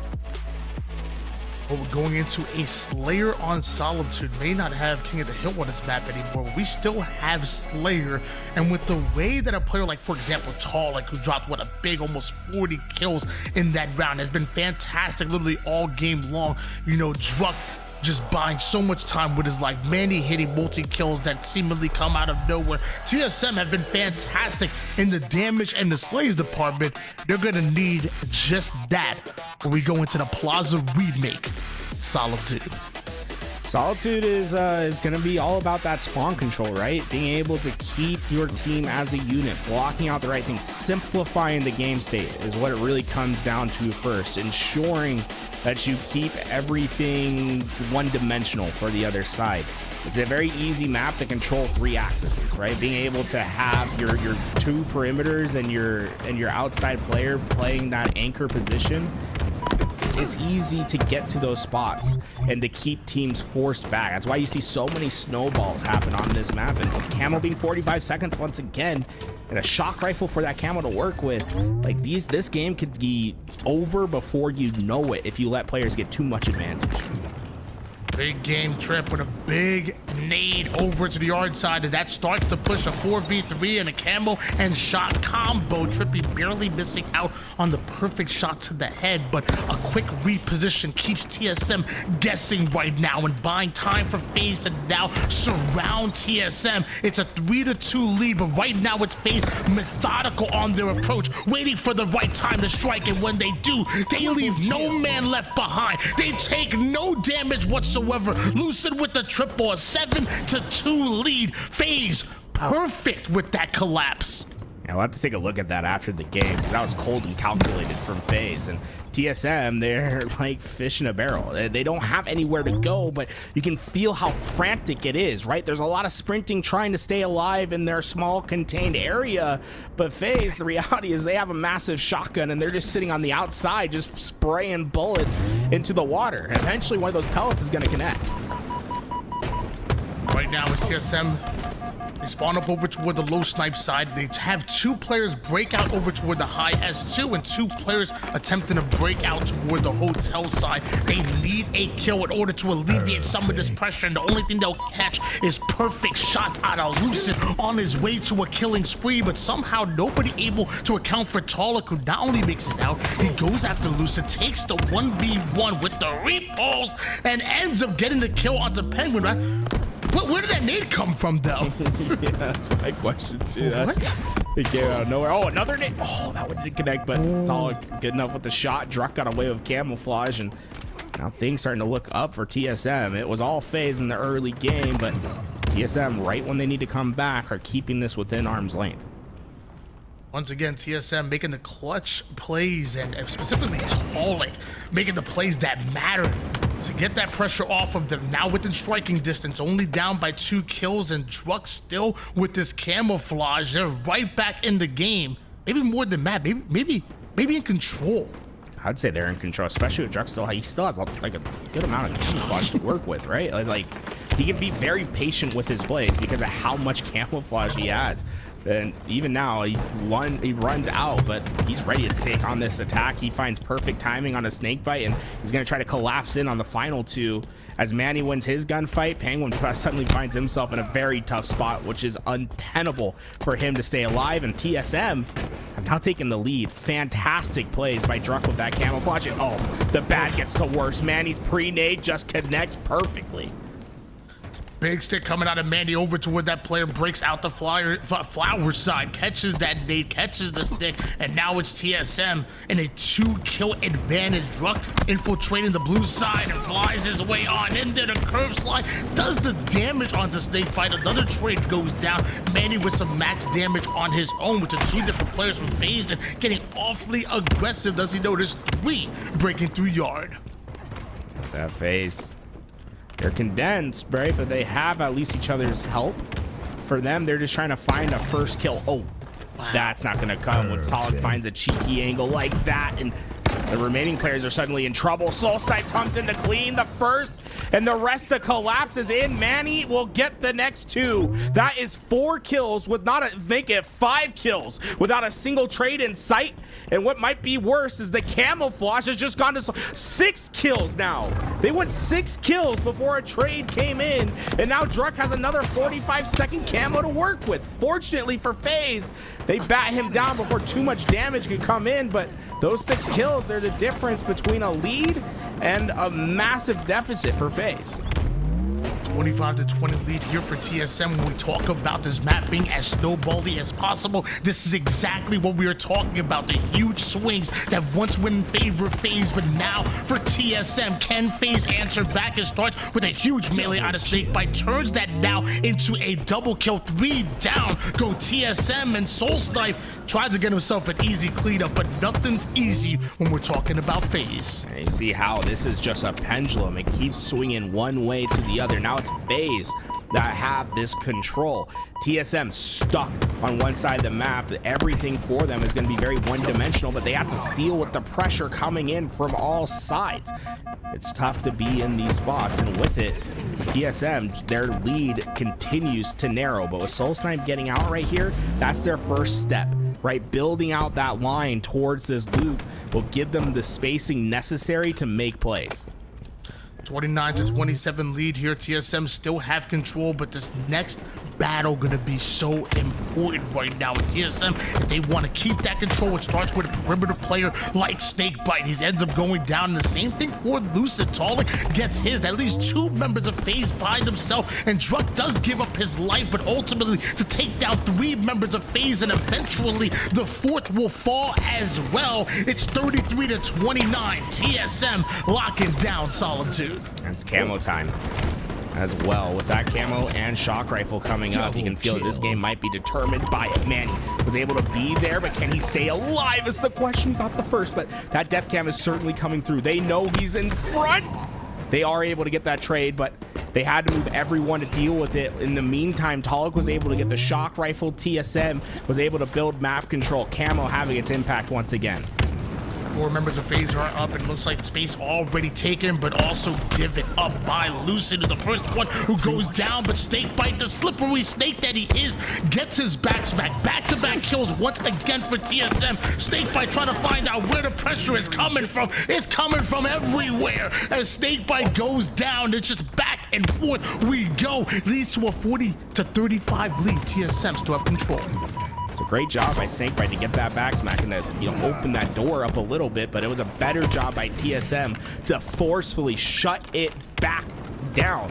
When they are able to play that fast, clean up those kills that kept their lead for now, but FaZe, they're not out of it yet. Just a 2-kill differential as we go into this final end game. Penguin just found perfect timing. Oh no, TSM's in trouble. At one point, it was a 40-35 lead in favor of TSM. Now back within 1, making 2 after the stick. TSM have a 2-kill advantage, but somehow, some way, FaZe continue to claw their way right back in the game. At one point, they had control, and they're looking to end it right here, right now. And that's Lucid, who's able to take down Talik. Manny looking to get involved. Huge kill out of him. And a one-shot Soulsnipe is being hunted down by not just Snakebite, but Trippy as well. 46-44. Can TSM hold on? Oh, a few times now, TSM gets players down to 1 shot where they have no option. They got the trade, and it's able to keep them in the lead. That 2 kills, those 2 trades might just be the difference between victory and defeat. It's going to come down to this final gunfight. Lucid caught out in the open, and now the rest of FaZe start to fall. There's nothing they can do. TSM continue to live on. They have a second chance. Oh, the series was almost over, but you already know TSM ain't ever backing down. A big win brings our series still in an advantage for FaZe, up 3-2 and still on match point. 1 game away and they take it, but TSM are still in it, and TSM have an opportunity to send us to a game 7. There's so much to talk about in that game of Slayer, and how much it swung between one side and the other. Remember, FaZe came out really strong at the beginning of that game, and it came down to having that follow-up to those team collapses. So often FaZe were able to have their moment to take TSM and take them to task, put them 4 down, but they weren't quite able to take that snowball and to build it into an avalanche. Whereas TSM, that mid game, that camo play, right, I felt like was that big difference maker for them. And Talik obviously heating up 4,800 damage and a double-digit assists. I mean, that's a hell of a performance in a Slayer. It really is, and ultimately Soul Snipe and Manny were feeding off of that. 15 kills apiece. They put up 7 assists themselves, and one thing that I've been just so impressed by from both TSM and FaZe is the fact that everybody brought their A game. If you think about it, from start to where we're at right now, and more likely continuously to finish as well, there's been a pop-off from every player in the lobby. Like, literally everybody has had to pop off, and a lot of times we're seeing balanced attacks coming from our winners. Like, it's just been so exciting to watch everybody bring their A game. So I want to give a shout out to like 1 or 2 players here and there, but everybody's just been so amazing. We're going back, we're seeing how this camo had a big impact. And what I love about the 45-second camo is look how patient Druck can be in this spot, right? He doesn't have to force a play because his camo is going to run out, right? He can take his time and to get to his spot. And even now, right, you feel like this camo should be gone, but no, he's got that little extra time, and that extra time gives him that timing to eventually find his spot, get those big kills. And this collapse, I felt, was like the big change in the tide for TSM, where they started getting that momentum. And from there, it felt like even when FaZe was having their moments and getting back into it, it always felt like you could just favor TSM just a little bit more throughout that game. And it's funny because the patient plays from Druck that obviously paid off extremely well kind of remind me of the patient plays from Trippy and FaZe, like to begin that run that eventually ended in 7-2 outside the blue side. It's very cool to watch slow, methodical play, then watch it just develop into something beautiful. Like, plays like that just don't show up exactly on the stat sheet, because a lot of times I'm playing matchmaking with people, they just want to rush in, die, get damaged, get the trade off, but sometimes a little bit of patience, it goes a long way. And I think we saw that from both sides, from TSM and FaZe, and hopefully we see it some more here on Live Fire Strongholds. But something tells me we just going to see constant action. Yeah, I'd expect to see very fast rotations. TSM, a notorious team, to just running at their opponents on strongholds. They love to make things quote unquote mixy or complicated, right? They like to murky these waters. FaZe, on the other hand, are a team that's a little bit more methodical. They'll slow down the game to get to their spots and try to coordinate well with each other. It really is like a water and oil situation. It's just which one is going to be able to overpower in this game and come out the victor. Well, ladies and gentlemen, Live Fire Strongholds, and man, am I excited! Like you talk about, you're gonna see that beautiful offense from TSM run into the stout defense and methodical play from FaZe, and it is going to be absolutely exciting to watch. And one thing I'm looking out for is the sniper, because I look across all 8 players, and no matter who's able to get it in their hands, they're going to absolutely pop off. 2 players I'm specifically expecting plays from: Lucid on one side, Talik on the other. But you already know, whoever gets the sniper, watch out for them. And going back to the classics, right? Strongholds, Live Fire. This has been tried and true in the HCS. We know what to expect. It's really just going to come down to who can play better, who can execute. There's not really going to be a surprise. This time, the opening break, it's going to go to FaZe. TSM on almost every opening break in that oddball on recharge. They were winning it time and time again. Well, now it's Trippy who backs this snipe all the way over towards the A side. Right as Camouflage is coming up, and Manny, they better watch your back, because Trippy is absolutely on it, starting off 2-0. And man, FaZe looking good. Handing off that sniper to the Camouflage. With that, 45 seconds of camo to work with. You can already see just a little bit more patient from Snakebite, not having to feel that he needs to make any play desperately. Instead, takes his time, gets the kills, and FaZe slow but methodical on their approach. They are finding their breaks. See Trippy pass that snipe over towards a camouflage snake bite. Love this play here as snake bite 2-1 so far, but it's gonna turn to much more if he plays his cards right. Body shot right to the throat of Soul Snipe. Trippy is there to get the cleanup kill. TSM trying to break out of the A side as FaZe starts scoring. That snake bite just being calm and collected with that sniper, just doesn't want to give up his life for free, knows how valuable that last bullet can be. And with it, I mean, FaZe just clean rotations. There really isn't anything else to describe this but clean. They're not letting TSM get away with much. And ooh, snake bite. Wasn't able to find that kill immediately because of it. Had to play forward. Was able to find that kill, but things starting to become maybe a little bit more chaotic than FaZe would like. But Trippy within the chaos, can he bloom? Yes, he can. Triple pill in effect. Total control for FaZe. 43-10 lead. FaZe on the triple cap, and TSM may have been able to take Charlie to at least slow them down just a bit here, but FaZe still scoring. And Lucid, max damage going down right into the backside of TSM, able to turn that into a triple kill. Lucid shutting things down, and now it's going to be TSM coming off of spawn. FaZe now continuing to score. TSM need more than just Charlie. They need to find a way to get a double cap. Lucid right out of the backside, able to take height here. Manny somehow about to make a play over towards Bravo, and not only that, also shutting down Lucid, but with no shields, can he take Bravo? Not able to do so. Well, with that, B eventually does move over, but TSM now the team that has that aggression, that's playing one step forward. If Soul Snipe can win this gunfight, they'll have their trip cap opportunity, but FaZe off the spawn wins some crucial gunfights to keep that trip cap at bay, but still, it's TSM that scores. 80-20 lead, but TSM continues to score right now. Manny with the snipe in hands, and a couple of shots don't exactly go his way, but Soul Snipe off a screen goes right after snake bite. Manny spots himself a one shot, a absolute beautiful grenade that's not gonna land right on Lucid, but it looks like the snipe will. Lucid eventually gets his kill. Will he get a sniper as well?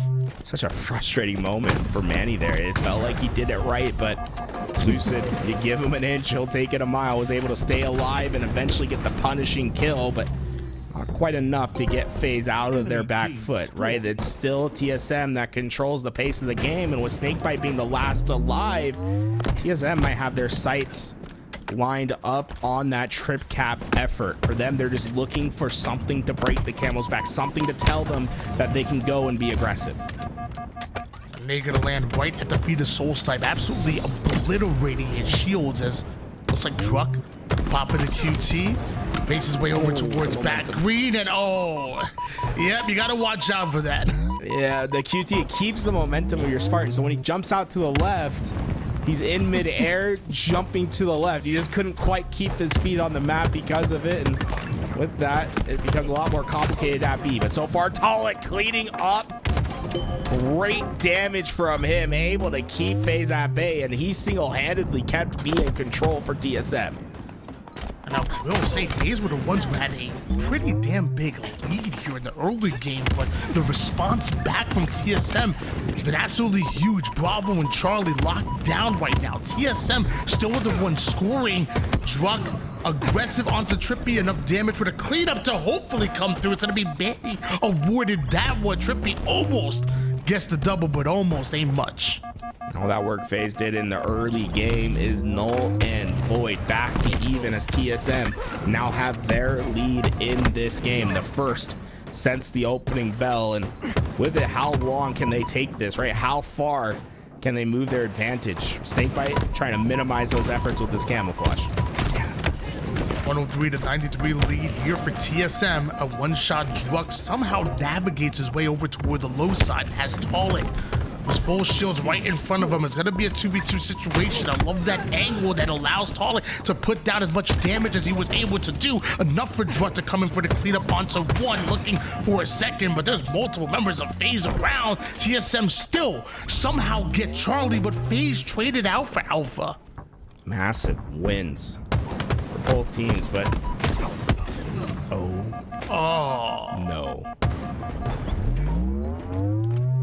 of silence. Moment of silence. Time of death, 3:42 p.m. Pacific time.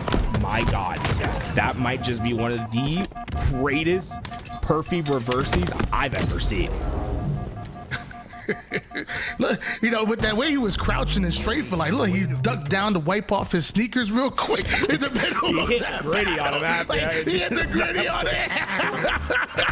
Just, I'm speechless. That might be one of the grossest turn-ons I've ever seen. 137 to 103 lead here. FaZe take control, take back the lead, and Penguin ain't done just yet, because he's been dancing on him literally all series long, and now looking to end it right here, right now. 150 to 103. TSM need to make a play. You can feel the momentum change. It's FaZe from that single kill have been able to build themselves a lead that essentially is the same as their early game efforts. TSM have finally been able to get themselves back into scoring position, but not before FaZe is able to build up a minute's worth of a lead. TSM still scoring. Druck trades out his life, goes after one, but they're going to need a lot more cleaner kills than that one. Looks like TSM not only able to hold on to Bravo, but swapping out Alpha for Charlie ain't bad for TSM, who continue to score. Soulstipe enough damage onto Trippy to force him to back down, and Manny's just looking for anybody who's out of position. Another camouflage for FaZe. They've been very on top of these camouflages in this game. They haven't had the big impact that we've seen in games past, but if you give yourself more options, right? If you're batting 100 on these camos, eventually one of them's gonna connect. 162 to 140. Snakebite with this camouflage. He is the most important player on the map. TSM go 3 down, but it looks like, I was gonna say they wanted to defend the triple cap, but it looks like they're swapping out Alpha for A, and Snakebite hesitates just a bit, but eventually strikes at TSM, staggered right now. Our team solo mid. Soulstipe gonna make his way right out of A toward the sandbox, and that's gonna be a huge kill onto Snakebite. Manny sees it as an opportunity. Direct route over towards Bravo. FaZe may be scoring right now, but TSM about to take it right back. Soulsnipe just showing why it's so important for you not to scam lives, to stay alive for as long as possible. He's in a huge disadvantage with Snakebite shooting him in that gunfight, but because he lives, waits for that help from Talik, the ramifications after is that B goes into their possession. They start scoring in this game, and now they're the ones that are on the attack, and it really comes down to him not even necessarily getting a kill, but just forcing a player just to linger a little bit too long in a position. TSM have an opportunity to take the lead right here, right now. FaZe are on a push, and Snakebite was not only able to get away with the sniper, but puts it to work and even gets the extra body shot onto Talik. Trippy thought Talik was going to make his way over there, but Talik just put him like right back and forward, trying to lose Trippy, but Trippy's ankles, they tough. And now it's FaZe scoring. Alpha and Bravo belongs to them. Not only do they have the lead right now, but also they have TSM staggered. They have the numbers advantage. Penguin can opt to be aggressive towards C if he wants, or be slow and methodical and try to make sure these sniper shots connect. He'll opt for the second. Boom, double kill for Penguin. 2 of the body shots that are vital for his team. TSM just down to 1 player, as Manny will have to wait, but every second is painful at this point. They're past the 200-point threshold. 207 to 171 the score line right now, but FaZe continue to score left and right until Soulstipe hits a huge 5-shot. That's an opening now that TSM has to play through. 3 down go FaZe. Talik is able to grab a hold of camouflage. They don't just want a double cap, they want all 3 of them as TSM move in for the trip cap. This is when bad goes to worse. The rare triple dilemma from TSM, right? Camo A and B. We're under pressure there, but when you do that, you spread yourself thin, but that's where the camo comes in handy. Double kill for Talik, and he knows A is going to be left with the spawners. I must win the gunfight at B. Perfect shot, killing spree. Talik completely turns this game on its head. Winning gunfights is exactly what Talik does best, and that's a great pivot out of him, but Soulstipe's not able to get his over toward the pillar side, and as Soulstipe goes down, can TSM hold the line? They hold on to both Alpha and Bravo. FaZe have a slight lead, but you know they're coming in quick. Manny with some huge shots over on the sandbag side, and that's 3 down. Go FaZe. Only one more player to deal with, and he's dealt with. TSM holding on. Last chance for FaZe. This trip cap can be a dagger if it comes through. Couple players at A will be able to clean up Trippy on that split spawn. Snake by down numbers needs something to go his way. Penguin operates in silence in the back. Double kill opens up a path forward for FaZe. They're roaring their way towards B, winning their gunfights, trying desperately to keep this game in their possession. It's just a 1-point differential, but FaZe scores once again. Brilliant break from such a desperate position. TSM so close to sending us into a game number 7, but FaZe come right back in. They have control and are on their way to the 240-point mark. This is it. Something has to change. Talik hit a pivotal kill and made absolute plays earlier. Can he do it again, this time with the help from Manny over toward the big north side? It's perfect shots out of Manny. Penguin's now going to make his way in, but it's a 1v2 as they go for Bravo. He's trying to neutralize it for as long as possible. Just a bit of damage pulls Penguin right out of the hill, and long enough for TSM to take it, but nobody's scoring just yet as Penguin goes right back at it. TSM get wiped off the face of live fire. FaZe is scoring, and that could be it. FaZe and TSM and are your $1,000 show match champions today. Gritty game, but FaZe persevere. Every time it felt like TSM was about to turn the tides, FaZe had an answer. At the end, it was Snakebite and Penguin that were able to win crucial gunfights when they were down numbers and were being threatened on a trip cap. FaZe stayed resilient. They got their kills, and look at the scoreline here, right? 103 to 105. Ooh. You're gonna see that scoreline, that 1 3-point differential so much, and when that scoreline happens, this was the result. Every time it felt like FaZe won their gunfight when TSM was about to take that lead and about to go on their runs. It was FaZe that had the answers, and that is a filthy turn on.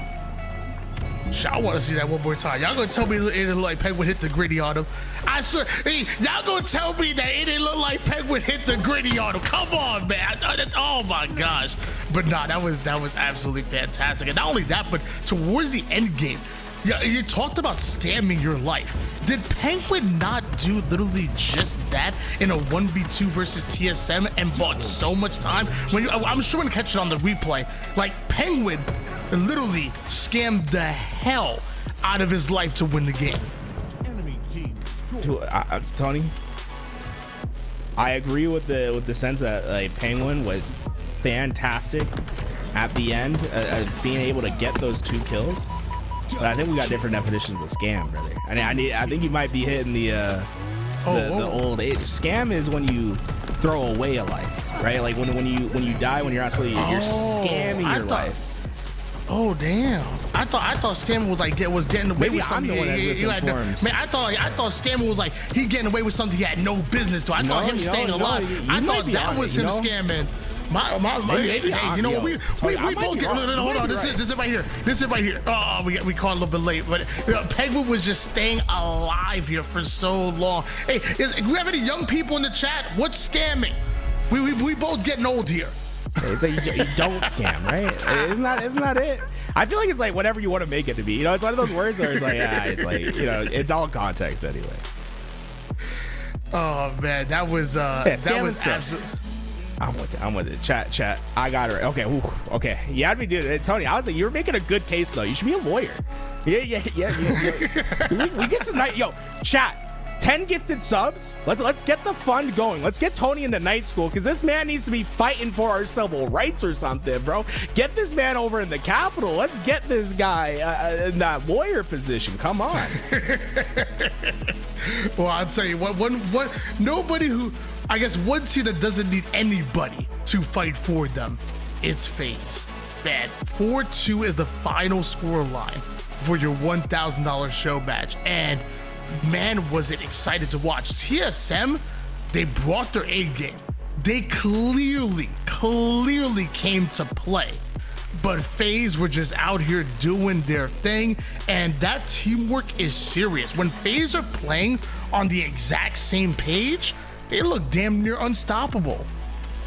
We're getting the law school fun started. White's Edge with the 5 gifted subs. Thank you so much for the support, folks. That's not it for today, by the way. We have another series coming up. Shopify Rebellion going to be going up against Spacestation Gaming. The champions of SLC going to be able to have their match against Space Station in the same BO7. Let's rack them back up. We're going to be getting that match ASAP. But while that match is getting up and getting ready, let me tell you a little bit about some of the people that make this happen. One of those is going to be the team representing in this game, Shopify Rebellion, providing so much for us to be able to do this pro league and have these matches. And I gotta say, that last series was, to me, it was an instant classic. So thank you to Shopify Rebellion for putting up that prize money and ensuring that that this pro league happens. And then also to Zowie, man. Hey, shout out to Zowie. If you're wanting to have your best performance, having a monitor that has these high frames and being able to see clearly. I mean, look at this. This is the biggest difference maker when I play over on the LANs and the HCS. But when you get on these monitors and there's no blurring, it's all crystal clear. It's like you're playing in a dream. It's like a movie. It doesn't feel real. It's like how crystal clear it is. It is absolutely beautiful, and I will say a large reason why all these players can be seen camouflage on the map, because you already know they rocking with Zowie. You already know that's exactly what they're doing. With that, if you guys are able to, please go check out the link. Go click on that link. It helps us so much when you guys just go check out the Zowie monitors. You don't have, what I'm saying, just go see it. Go see it, see if it's something you're interested in. The biggest thing that helps us here is just that you guys go check it out. Make sure that that you see it, that lets them know that your interest is a little bit piqued. All right, ladies and gentlemen, well, when we come back from this short break, we're gonna have Shopify Rebellion and Space Station Gaming going at it. We already got an amazing matchup already for our first one, but I guess that was just the appetizer. This right here is the main course. Guys, don't go anywhere.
Double kill.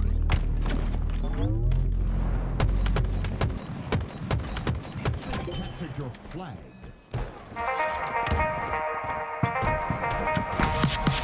Take me back, leave me buried beneath wandering stars. Brilliant night. In disguise, having traveled 1,000 lives. Just to satisfy. You said that you did. That your heart brings you all the clues. Give me a chance, would you be someone new? 'Cause that's in fact what it's asking of you. So let me fly. Take a chance, give it a try. So let me fly. Chase it like it's do or die.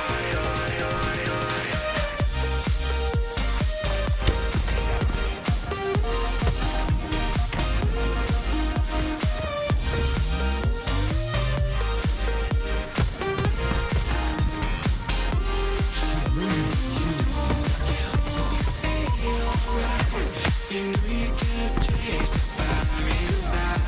I'm moving towards moving behind.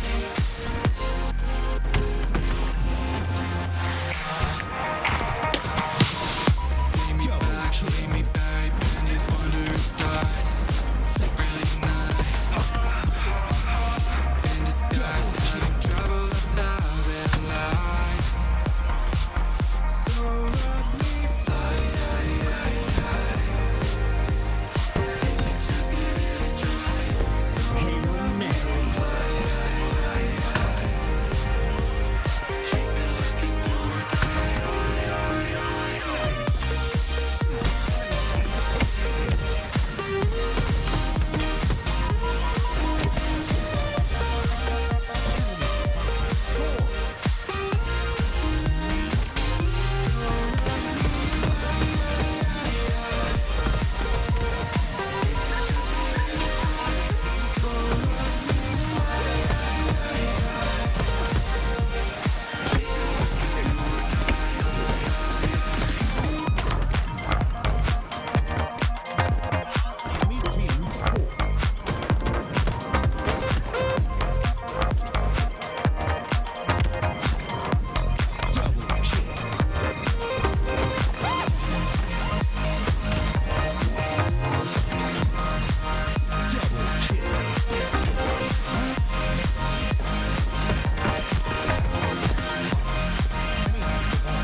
You know you can't chase the fire inside.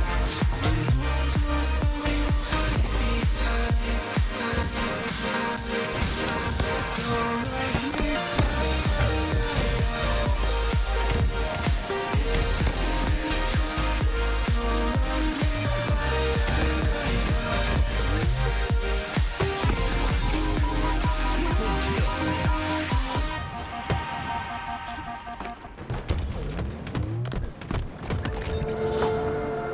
Monday morning and it starts to rain. And I'm thinking about what we've been through. It's getting cold and light starts to fade. And I'm feeling worried about where this leads to. I don't know where to begin, but I keep seeing you with me. I slowly start to admit that you're the one thing I'm missing. I don't know what I should do, 'cause you're ignoring my texts. So could you tell me the truth so I can stop making guesses? 'Cause now I'm losing my mind.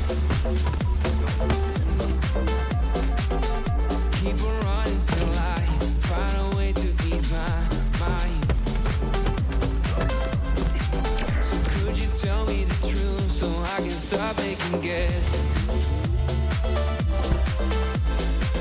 I don't know what I should do, 'cause you're ignoring my texts. So could you tell me the truth so I can stop making guesses? Is it hard to make up your mind? Doesn't the fun that we have make it easy?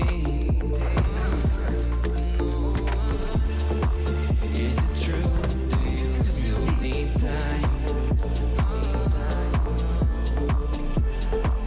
Or are you scared to commit and be with me? 'Cause what we have is real hard to find.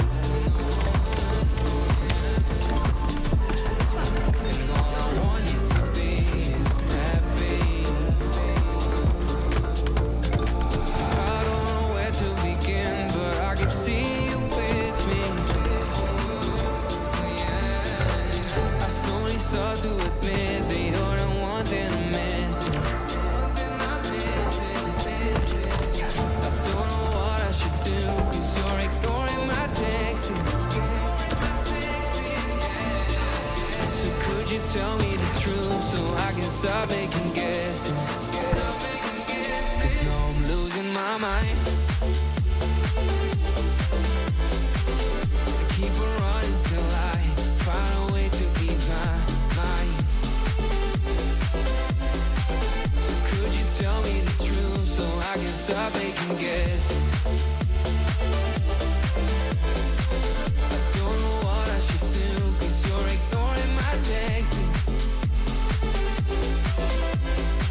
So could you tell me the truth so I can stop making guesses?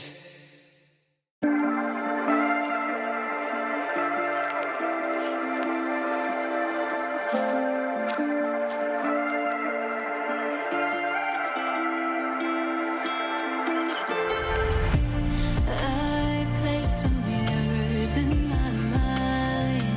Thought that I could theorize, but I could only see in black and white. And I got so terrified of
Double kill. Snipe.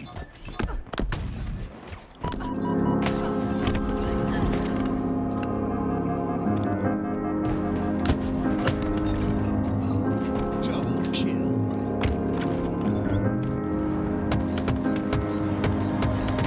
I'm tired of hollow hearts. I'm tired of fixing scars that don't belong to me. You're all I need. I don't wanna fight, I don't wanna fall. Standing on the edge of the end of it all. Tether me to reality. I feel it in my body. It's you. When the world is falling apart, I only need you.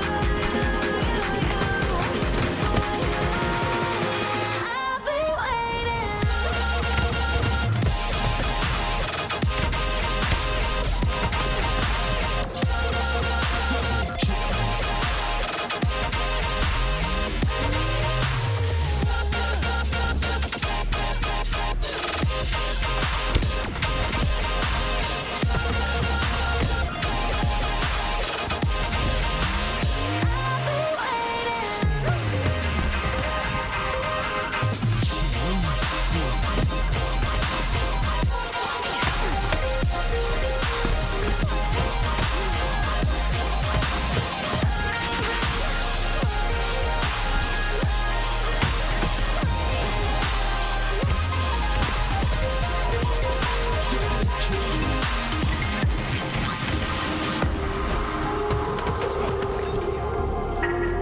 Double kill. I've been waiting.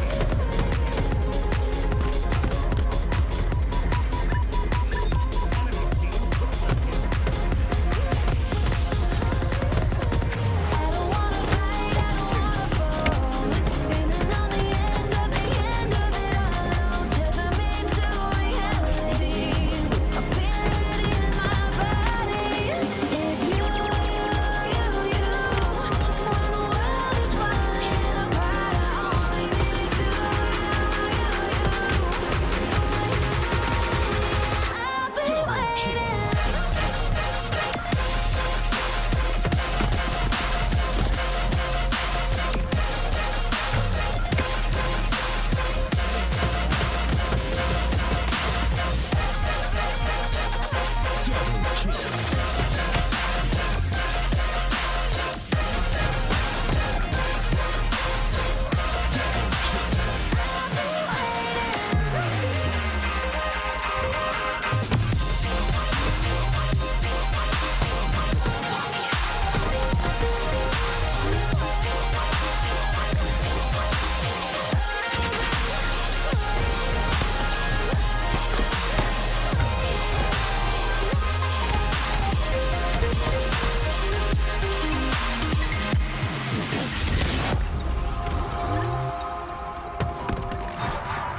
Triple kill.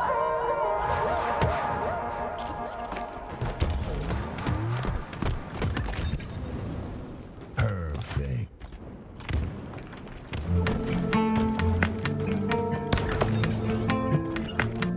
Perfect.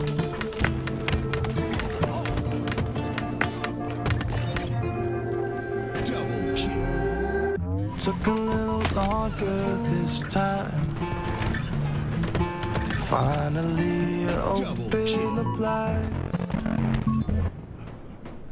Every time I look at the sky, reminds me it's 2,000 miles between us and this us. The distance is worse than I thought. Is this what I want? Double kill.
signs. The distance is worse than I thought.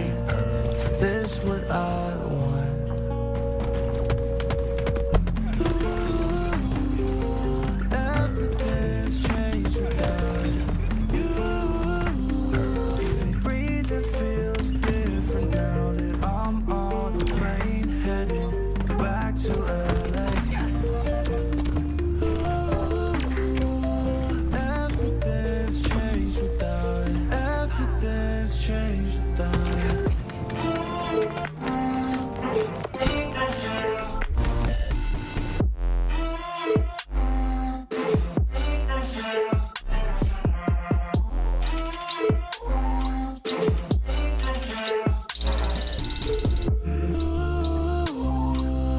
Everything's changed without it. Everything's changed without you.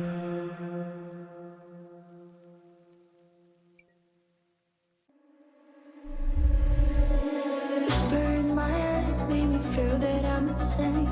This isn't my mind, but you say that I will be fine. Baby, I'm on fire, baby, I'm on fire. Baby, I'm on fire, baby, I'm on fire. Breaking was so good, I don't wanna hide. Baby, I'm on fire, baby, I'm on fire. Baby, I'm on fire, baby, I'm on fire. Baby, I'm on fire, baby, I'm on fire. Yeah, yeah, yeah.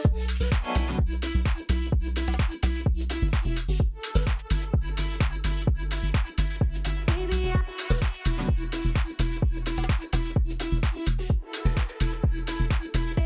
on fire. Baby,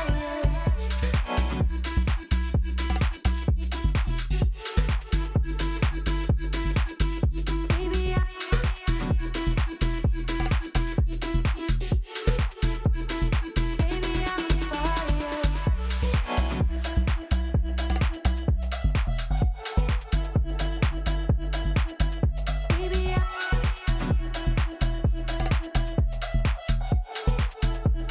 Baby, baby, I'm on fire. Whisper in my head, make me feel that I'm insane.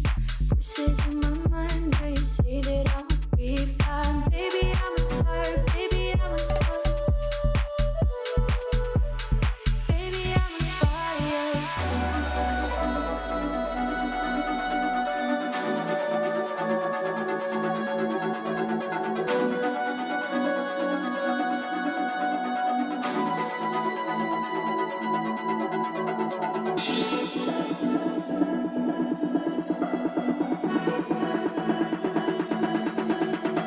Baby, I'm on fire. Baby, I'm on fire. Baby, I'm on fire.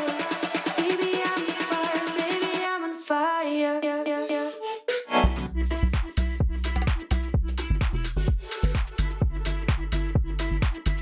Baby,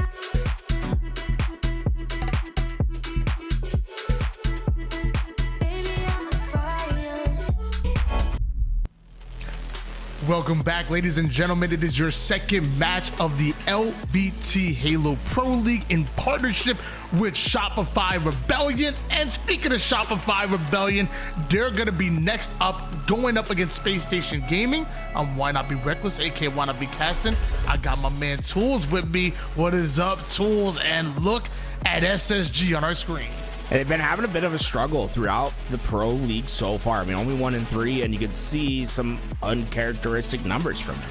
They haven't really been performing well online, but things looked pretty different when they went to Salt Lake City just a week ago, right? We saw Suppress and Falcon in particular really stepping up for this Space Station team, being those fast, aggressive slayers that they were brought in to be. In particular, I thought Falcon had one of the better events at Salt Lake City. I mean, look at that damage dealt per life that he had there, Tony. It really was serious, and man, everybody able to step up their game when they got to land. However, as of right now, SSG in the conversation of not qualifying for the LVT Halo Pro League land, that $50,000, so they better step it up big time here. Meanwhile, you know, on the other side of things, Shopify Rebellion also stepping it up on land as well, coming out with the huge win, gotta give a big time congrats to Last Shot and Psycho for coming out with their first major win, but of course Frosty and Rule 2 coming in as those veterans. I thought Cycle had an MVP performance at Salt Lake City. I think he would have been the #1 on my list if I was going to put the voting in. And in particular, look at that damage dealt per life, 415. He's doing 4 kills worth of damage for every life he has on the map. He's an unbelievable presence for his team, and I felt like if he can keep that level up and look like one of the best players in the game day in and day out, this Shopify Rebellion team is scary, right? It's 1A, 1B right now with Optic Gaming and Shopify Rebellion. Obviously, Optic Gaming having both those lands underneath their belt. Shopify Rebellion is going to look to find their answer later throughout this season, but with these two young guns playing the way that they did at LAN, I feel like that's just a matter of when it'll happen, not if it'll happen. Yeah, definitely got to give a shout out to Psycho. And as much as we talk about many players who step up their game when it comes to LAN time, Psycho seemingly hates online compared to what he was looking like on LAN. And of course, Last Shot doing his thing. There was some people chirping in some of the Twitch chats about some of the players. Well, Shopify Rebellion shut them up real quick. A big win at SLC and making the rest of 2025 much more interesting. Think about it, an Optic win a 3rd time in a row could have been a bit boring. Shopify Rebellion throwing a huge wrench into the plans. And with that, you take a look at the bottom of your screen and you see things are looking dire for certain teams within the Pro League. TSM obviously having their loss just a few minutes ago. They go down to 1-4. Spacestation, this is their opportunity to cement themselves as that 6th and final spot coming into the LAN qualification. When we take a look at their schedule, you can see things were off to a bit of a rocky start, but this is their chance to stabilize and finish strong.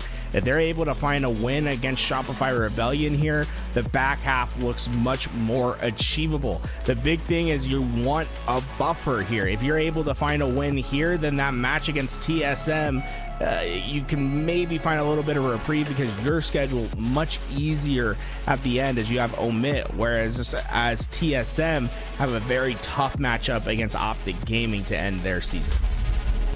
And as I talked about a lot in the first matchup, every single map matters. FaZe were able to win 2 in their matchup, although they lost the series. So SSG, even if things don't go your way, you definitely want to make sure you stack up as many wins as possible. And I think you're going to look at Falcated and Suppressed to provide a lot of that firepower that ultimately Spacestation Gaming need. Falcated, from a KD standpoint, was terrifying at SLC and oftentimes topping the leaderboard from Friday almost all the way down to Sunday. Falcated was just absolutely on one at SLC. Meanwhile, Suppressed, he wasn't that bad either, especially from a damage dealt and damage taken standpoint. I thought Suppressed was absolutely fantastic. And honestly, if SSG would have made an even further run they already did going into a top 3 or grand finals, it really would have been on the backs of Falcated and Suppressed with the way they were playing. I think the big thing for SSG and what they realized from Salt Lake City is that if they play clean Halo, they're one of the best teams in the game. They can take Optic Gaming. They can take Shopify Rebellion to task. Remember, they took Optic to Game 5 and had to try to win that decisive Slayer that just didn't go their way. But on Sunday, I think they found what their weaknesses were. When they played against FaZe and they found themselves struggling, I think a lot of that came from them not finding value in their lives, giving up lives too easily. Use, the new term that we were teaching you here today, Tony, they scammed a lot of their lives in that final game. If they're able to prevent that, play clean, do not let lives go away for free, that's when Spacestation's at their best. I think I could still make a good argument that staying alive in a situation you're not supposed to could also be considered scamming your life. But that's a conversation for another day here as Spacestation Gaming and Shopify Rebellion are about to go at it. And man, I'm so excited for it because I feel like there's been this giant void since SLC where I was just like, it was a fantastic tournament, but I also didn't want it to end. I want more top professional Halo play. I want to see the best of the best continue to go at it. Gotta give a shout out to LVT, gotta give a shout out to Shopify Rebellion for having this pro league and giving us literally just that. Things might be a little bit stacked against Spacestation to start the series, though. Forbidden Flag going to be our first game, and that's a game where Shopify Rebellion has been excellent. It's their #1 game type throughout their scrims and tournament play. They very rarely, if ever, lose Forbidden Flags. The one piece that Spacestation will have is they have phenomenal snipers on their side, especially when Stellar is able to put that weapon into his hands. If they're able to get on top of those power weapons early, I think they're going to have a good chance here against SR, but it's going to be important for their players to step up, especially Stellar, in this series. I need to see that premium sniping play that Stellar has been so known for throughout his career in the HCS. I feel like the evolution of Stellar as a player has just been really, really fun to watch. Like, even going back from his Halo 5 days to where he is right now, like Stellar has stepped into this superstar type of role where it's consistent pressure, it's consistent damage, it's no fear whatsoever in a 1v1 against anybody on the map. It seems like a simple gameplay. I see you, I will kill you, I'm not backing down, you will if you want to survive. And of course, when he has the sniper in his hands, as you mentioned, he's one of the best to ever do it. Like, watching Stellar's evolution as a player has been so phenomenal to watch, and seeing like his superstar talent on the virtual battlefield, and also seeing like, you know, his kind of persona outside the game. Like, you know, he's quiet, like nobody really knows too much about him and whatnot. It's like, it's so opposite. Like on the map, bro, he comes in with that big energy, he comes in with that like just dominant force, and outside the game, nobody ever talks to him, nobody ever sees him. He's very calm, cool, and collected.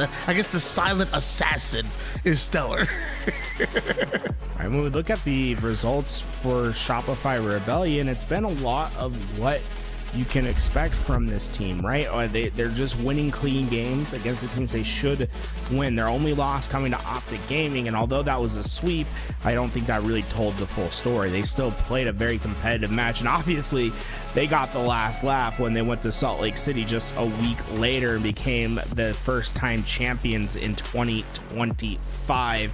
But you know, so far they've just been dominant in the Pro League, especially Royal 2. Royal 2 has been unbelievable this year, and look at what he's done at Salt Lake City. He had a 1.22 at Salt Lake City. He had the third highest KD at Salt Lake City and was clearly an impactful player. When you look at World 2, you know, it's crazy because somehow World 2 becomes underrated because like we just like it's very simple. It's a stack up as many kills as possible, keep your deaths as low as possible, and just consistently hit shots. One of the best pure shooters that we have ever seen, and not only all of Halo, but also maybe all of esports. Like, that is how good this young man is. Whether it's mouse and keyboard, whether it's what the game controller, Halo, it doesn't matter. World 2 is an absolute just force on the map, and I feel like at times we almost take it for granted because we just expect them to put up, you know, close to a 2.0 KD every single time. It's actually insane that somehow throughout his career he's slowly starting to become underrated. Don't forget about World 2 ever.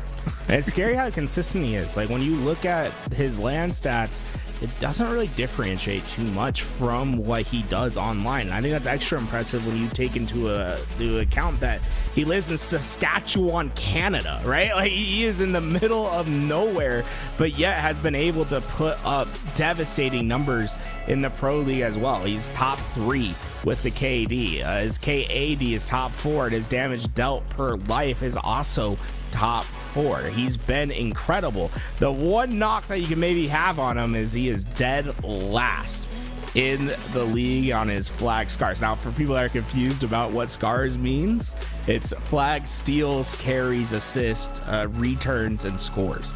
So it's all the flag stats rolled into one. But, you know, hey, if you know Royal 2, you know how the man plays. I just don't expect him to be next to those objectives too much. Hey, I mean, the cover fire and the long range shots to make sure not only he stays alive, but also keeps his teammates alive, allows them to play objective to begin with. And everybody needs to be doing their part. Although he doesn't have a flag in his hands, oftentimes he's a large reason why flag runs are able to get away so clean, because ain't nobody overextended when Royal 2's watching them spawns, right? Yeah, right. And then, you know, on the other side of what Royal 2 brings, right, while he is the yin for his yin and yang, right, yin for his team, you got yang on the other side, right, which is Last Shot, who's like that hyper aggressive player. So you got Royal 2 holding it down on those back ranks, and you got the most aggressive player I think I've ever seen, Last Shot, just running forward, and you can see the difference, right? So you got one flag scar for Royal 2, who's oftentimes in the back holding down the lane. You got 7 for Last Shot. He's doing 7 times the objective work in flag, but that just shows you the different play styles between these players and why the Shopify Rebellion team has been so effective throughout this year, is because they have players that are fitting within each role that's necessary for the team. And I think Last Shot's been a player that has really made Shopify Rebellion this next level squad, because he's not afraid to go down and get dirty in those front lines, but oftentimes he's coming out on top in those gunfights, especially when you consider that he has one of the best pure aims in the HCS. Yeah, I've always had a special place in my heart for this kid. I mean, I've been casting him since the Halo 5 SWAT Nation days. That's how far back I've known him, and he's always just been extremely talented. But I think a lot of people don't put enough value when it comes to players that are expected to do everything for their squad. Last Shot, he has no problem putting down max damage and not getting the finishing kills and allowing his teammates to get those headshots in order to steal those kills from him and racking up those assists. When it comes to the objective, he is no stranger to holding that ball for as long as possible, being the first one in, you know, to grab flags and get them, you know, routed back to their side. He literally does everything for his squad, and I think people oftentimes will take that for granted when they'll see him as like the secondary slayer or second in assist and what. I'm like, well, hold on. Are you not looking at the objective as well? Like, he's literally doing everything for his squad. Very similar to like a Legend for Optic, very similar to like a Snakebite on FaZe as well. I think those players, it's very hard to put an exact value on that. Absolutely. They know their impact's going to be felt. One thing to note, folks, right now there seems to be some problems with the Halo Infinite servers, not quite able to get these games started. So with that, we're going to go to a quick break and see if we can find some sort of solution to this problem. When matchmaking is back up and we're able to get this match started, hey, we'll have a little bit of Shopify Rebellion versus Spacestation on your screen. So we'll be right back after this quick break.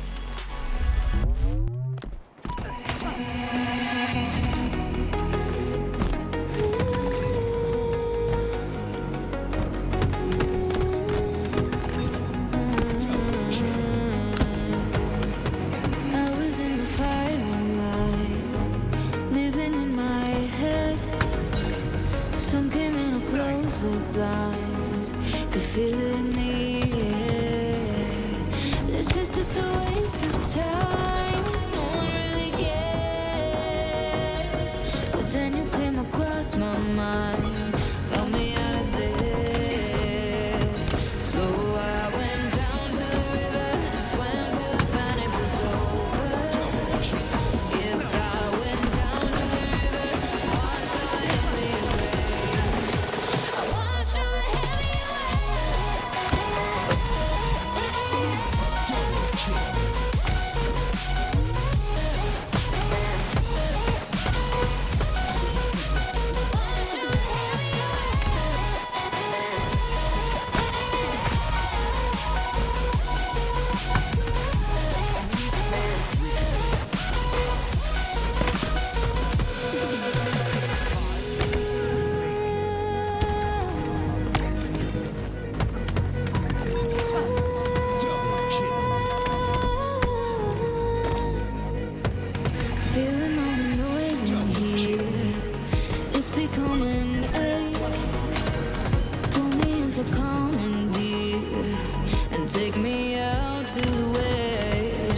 I feel like a waste of space, breathing in the air.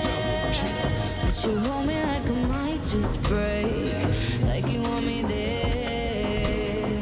So I went down to the river, swam till the panic was over. Yes, I went down to the river, lost all the heavy weight.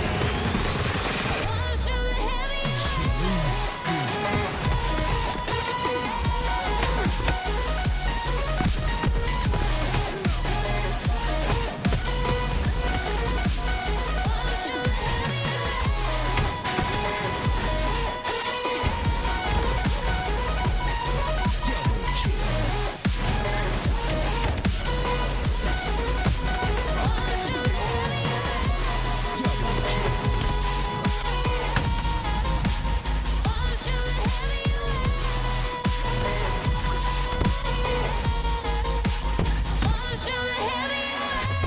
Hail Mary.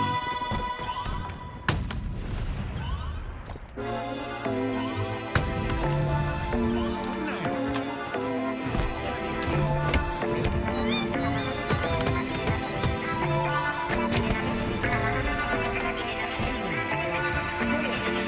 In the hills, I ain't got no service. In a white hood, I don't fuck with the Ku Klux. Old girl got mad and she switched up. So I went ahead, got me a new one. Down bad, so I had to move up. Old one like Avis from blue and CA plates in different states. Okay, she like how I'm moving. Step to a bag, better get with the movement. When I move, you move like that. Do more, get more, say less. So fall low, don't miss no stairs. Speed up, now catch your breath. Good vibe, good drink, no stress. Out of town, no GPS. In the hills, can't call, can't text. In the hills, I ain't got no service. Too high up, I don't think I heard you. Head high with a bird be chirping. Going full speed in the freeway, swerving. Double kill.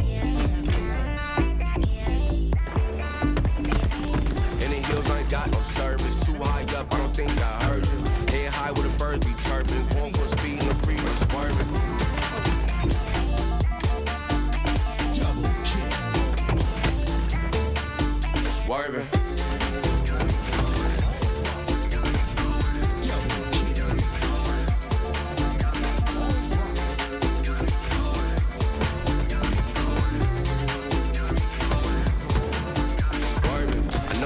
But I can't pick up. Locked in, my mind's encrypted.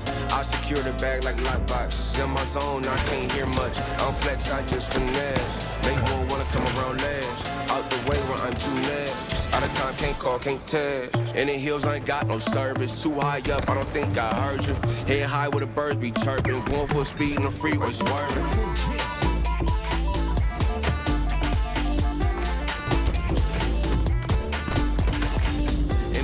Got no service, too high up, I don't think I heard you. Head high with the birds be chirping, going full speed in the freeway, swerving.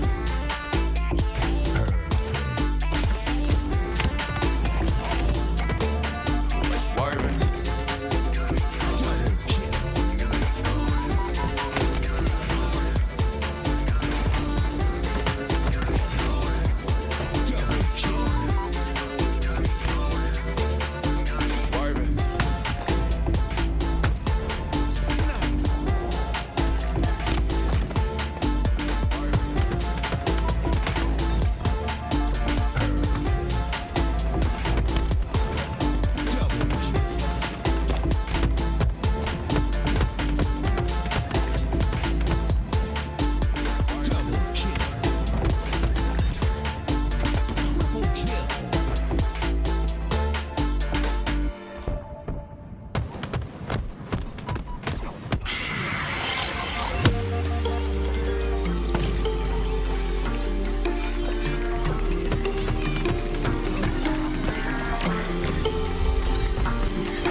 All right, ladies and gentlemen, we are tired of the milk. We are right into the action. You guys have been waiting for Shopify Rebellion and Spacestation Gaming to go at it. Well, here they are, and Rule 2 can open up with a nice little no scope, but it's SSG that go 3 down. Basically just saying everyone to come deal with that sniper, but on the other side, it was 3 players of Shopify Rebellion that extended to Space Station's base. They pull out the flag, and it's basically a cakewalk home for last shot as he felt no pressure And SR able to take complete advantage of Spacestation's spread out play. First flag cap belongs to Shopify Rebellion, and Frosty is still in the snipe hut of Spacestation Gaming. That means another flag is going to be relayed almost immediately, and if Frosty can hit a shot or two with this snipe, it could be absolutely devastating, or even just a distraction to allow that flag to turn the corner. Shopify Rebellion still moving its cycle with that flag in hands that punches the second one in, just like that. 2-0 and 2 players on Goose Alert. You're seeing why Shopify Rebellion's best map is Forbidden Flag. They are just clean and efficient. They are able to take advantage of opportunities whenever they arise, and they can make things happen with just 1 or 2 kills. It's Cycle that just gets his killing spree, and still the players of SSG trapped on their side, and 2 of them still remain without a kill. In less than 1 minute and 30 seconds, it's a 2-0 lead in favor of Shopify Rebellion. And Cycle still has a sniper bullet to work with on his way to defending the overshield. But Eco, with a huge nade, is going to absolutely space him out over towards the mid-map. Suppressed wants to grab a hold of this overshield along with his first kill. Well, this overshield could lead to just that and maybe more. SSG on their offense. Great control by Suppress, knowing exactly how far you had to go to get that overshield, but great nades from Shopify Rebellion will neutralize that overshield's ability. Suppress finally able to get on the board. Everyone from Spacestation has a kill, and now that flag moving well on its way. Just 1 round of Slays and SSG can have their first on the board. 4v2 are the numbers here for Spacestation Gaming, but it's Shopify Rebellion coming off the spawn and having sights set on that flag here. Suppress gonna try to put down max damage, but there's too many members of Shopify Rebellion around him. But somehow Suppress is alive right now. Flag is as well. It is touched and moved, or at least inched closer towards that bend, but SSG need a lot more slays before they're able to commit to that. Suppress, he's more thinking about this sniper than probably the flag at this point. Able to find Royal 2. Look at the other way, but Royal 2 runs at Suppress, makes him miss the shot, and things could go from bad to worse. Last shot has the flag out. There's only 2 alive for SSG, and the snipers are on both sides pinpointing those players down. Frosty doesn't miss. Suppress hits one to the body. Everything is going wrong for SSG. Frosty's so icy with it as he finds the head of just 2 more players. He's taken down all 4 players seemingly by himself, and he's not done as the spawning players are coming up. He's body shotting them left and right. Psycho and World 2 with back-to-back kills. Frosty now gonna relay that flag forward. SSG gonna try to come off a spawn. They're gonna try to overextend, but the only thing you're gonna get is World 2 pieced up as Frosty runs that flag in. It's a triple out of World 2 to end it. 3-0 Shopify Rebellion up 1-0 in the series. If you ever had the question of what would happen if the LA Lakers played against a high school team, that last 30 seconds of gameplay is about what that would be the equivalent of. Everything was in Shopify Rebellion's hands, and honestly, there was nothing SSG could really do from this position. It was just so strong with having both those snipers into play, and Frosty obviously hitting shots like this. The double into that, ooh. And then I love the peek up right here. Get ready. Peek your head. Gone. Right? And when players are hitting shots like this, you just can't do much. It was really dominant power weapon control that made the difference in this game. Absolutely beautifully played, really from start to finish. Remember, with the first minute and a half with the gameplay, Shopify Rebellion were already up 2-0 in this game, and eventually with Shopify Rebellion that just took over and took control of World 2, just putting just the icing on the cake right there. I mean, forget the stats. The eyeball test would tell you Shopify Rebellion still are nasty. One thing that you can take away from that game is that is 100% the best game mode, game type combination there is for Shopify Rebellion. That's almost to be the expected result. Try to keep that one out of mind. You know, it was unfortunate, but this isn't necessarily over for Spacestation Gaming. You have another chance in this Slayer. The thing is, Shopify Rebellion, though, remember how they won their championship just a few weeks ago. It was by winning 3 Slayers in a best of 7 to hoist that trophy for the first time. Slight lead here for Shopify Rebellion to open things up, but more importantly, nice little collapse right from the car side, at least to a 4-2 advantage, and Cycle getting away with the camouflage, goes in for a bit of a ninja attempt there, but the height is all that he needed in order to drop down and take down Falcated. Now you 3x the score line of Spacestation Gaming. Cycle is gonna kind of bunny hop his way over towards two members of SSG. Better be careful. This thing, Cycle still has plenty of this camouflage to work with, right? He doesn't have to commit to the gunfight till he's ready. He didn't have to shoot his gun either. Fisticuffs for everyone in the lobby. Triple kill for Cycle. And Suppress might just be the over. He's not going to give the challenge. He knows Cycle isn't missing right now. SSG only have 3 kills as a unit, and Cycle hitting a nasty triple kill on his way to a 4-1 as Stellar finally able to shut him down just a bit, but last shot still somehow applying pressure here. A well-placed grenade out of Suppressed and eventually takes down World 2. Can he slow them down enough as SSG still their scoreline being doubled, if not more, by Shopify Rebellion? All the time, Shopify Rebellion is just playing into the spawns of SSG. Very aggressive plays thus far, and the only thing that's been keeping them back are big plays like that. Suppressed, able to hit those shots, gets the help for the kill. They're trying to slow SR down, but there's really not much that's able to do that. These fights still swing towards Shopify Rebellion. The camo, they go to Valkyrie though. Good job finding the one-shot player. Leads Frosty into the rest of the spawning players from Spacestation Gaming. SSG only down by 6 kills, so obviously not out of it just yet. Plenty of time on the board as Shopify Rebellion spawned up. They try to slow things down. SSG obviously anticipate that. They're getting as aggressive as possible, but it's a last shot over on the util side that deals with one. It does enough damage for Cycle to come in and clean up the second, and just like that, SSG 3 down.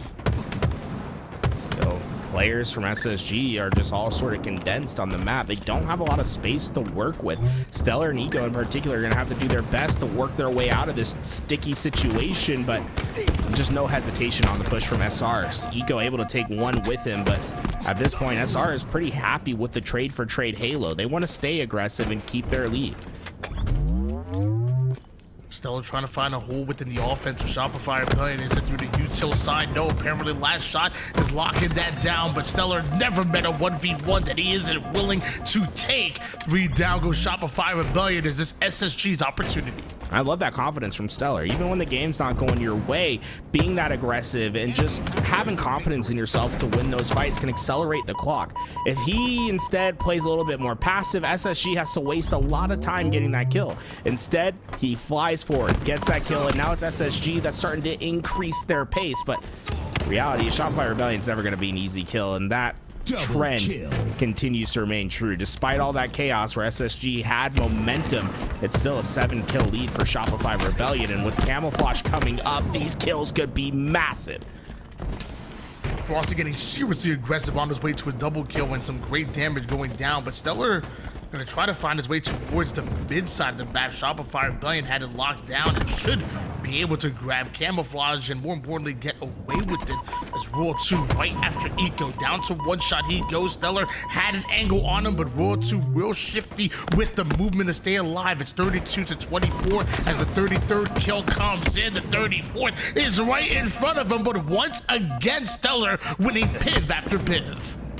Cycle able to keep that trend alive of playing forward, just comes in, cleans up those kills, and now last shot has a little bit of help to maneuver with this camouflage. Remember, 45 seconds now, 50 seconds longer than in the past. Those extra 15 seconds can make a huge difference in how a player can play. Notice how last shot is never really in a hurry to make something happen. Wants to maximize that value that camo gives him. As he tries to make his way over to the car side, Stellar is there, and so is Suppressed. They wipe out 2 members of Spacestation Gaming, but it's Shopify Rebellion that already have 39 kills. We're seeing some life shown here from SSG, but Shopify Rebellion are just way too close to that the finish line, and the 41st kill was in. Royal 2 ain't missing a shot. filthy perfy reversey from Royal 2, and Psycho and Last Shot, they got over half the kills that Shopify Rebellion needs to win the game by themselves right now. I mean, really, if it's Psycho and Last Shot versus SSG, we're talking about a very competitive match. You add Frosty and Royal 2 to the equation, you can see the game is becoming a little bit of a blowout at this point. Shopify Rebellion have just been steadfast consistent in their games and how aggressive they can be and how they're just not really backing down from their fights. They're ready to take on anything. And Cycle in the middle of chaos, down to one shot, Ola-esque in the way that he maneuvers, was trying to stay alive for even longer.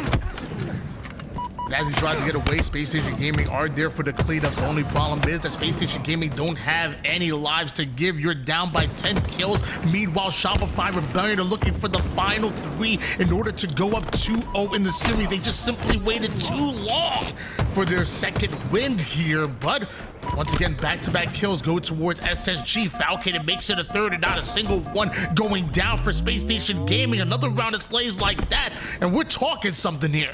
Yeah, this second win, although it's late, they might have rolled maximum on the hit die. They're really stretching what they've been able to give themselves here, and they're slowly chipping away at this lead. Now it's Shopify Rebellion that's been on their back foot. Only one kill that's come out of the last 8 for Spacestation Gaming. They're within 5, but Shopify Rebellion only need 2 more. As that one kill that puts them in that situation here, and Shopify Rebellion perfectly comfortable way for trading their life away into a win, and nobody accounting from Last Shot, who goes right through the middle, direct route to find Suppressed, and the final kill goes in. Although a very impressive comeback coming out of Spacestation Gaming right there, it's eventually Shopify Rebellion that are up 2-0 in the series. And Spacestation, like, you can see, like, when things go right, they look brilliant, right? At the end of the game, when they're starting to get those kills, like, they look awesome. The problem for them has been consistency throughout the game. Just the beginning was lackluster, to say the least, and it's just not what this team needs going into the end of that Slayer. They need to be consistent from start to finish. Looking at these stats right now, Last Shot, 17 kills, 9 assists, and a 9.0 KDA. Obviously, Psycho was doing his damn thing as well, but I'm noticing Royal 2 not only putting up 12 kills, but really impressed with the 10 assists on top of that. It takes a full team effort to deal with Spacestation Gaming the way that they did. Did you see that 5K damage from Last Shot? 5K by itself in a Slayer is absurd. What really gets me about seeing Last Shot's damage is it's kind of normal for him to hit the 5K barrier on Slayer. That's like a top 1% performance. He's hitting 5K. He's also shooting 71% accuracy alongside it. Now, I will say, that happens to be the second best in the lobby. I see you down there, Suppressed, not missing many shots either, as he shot 71.24%.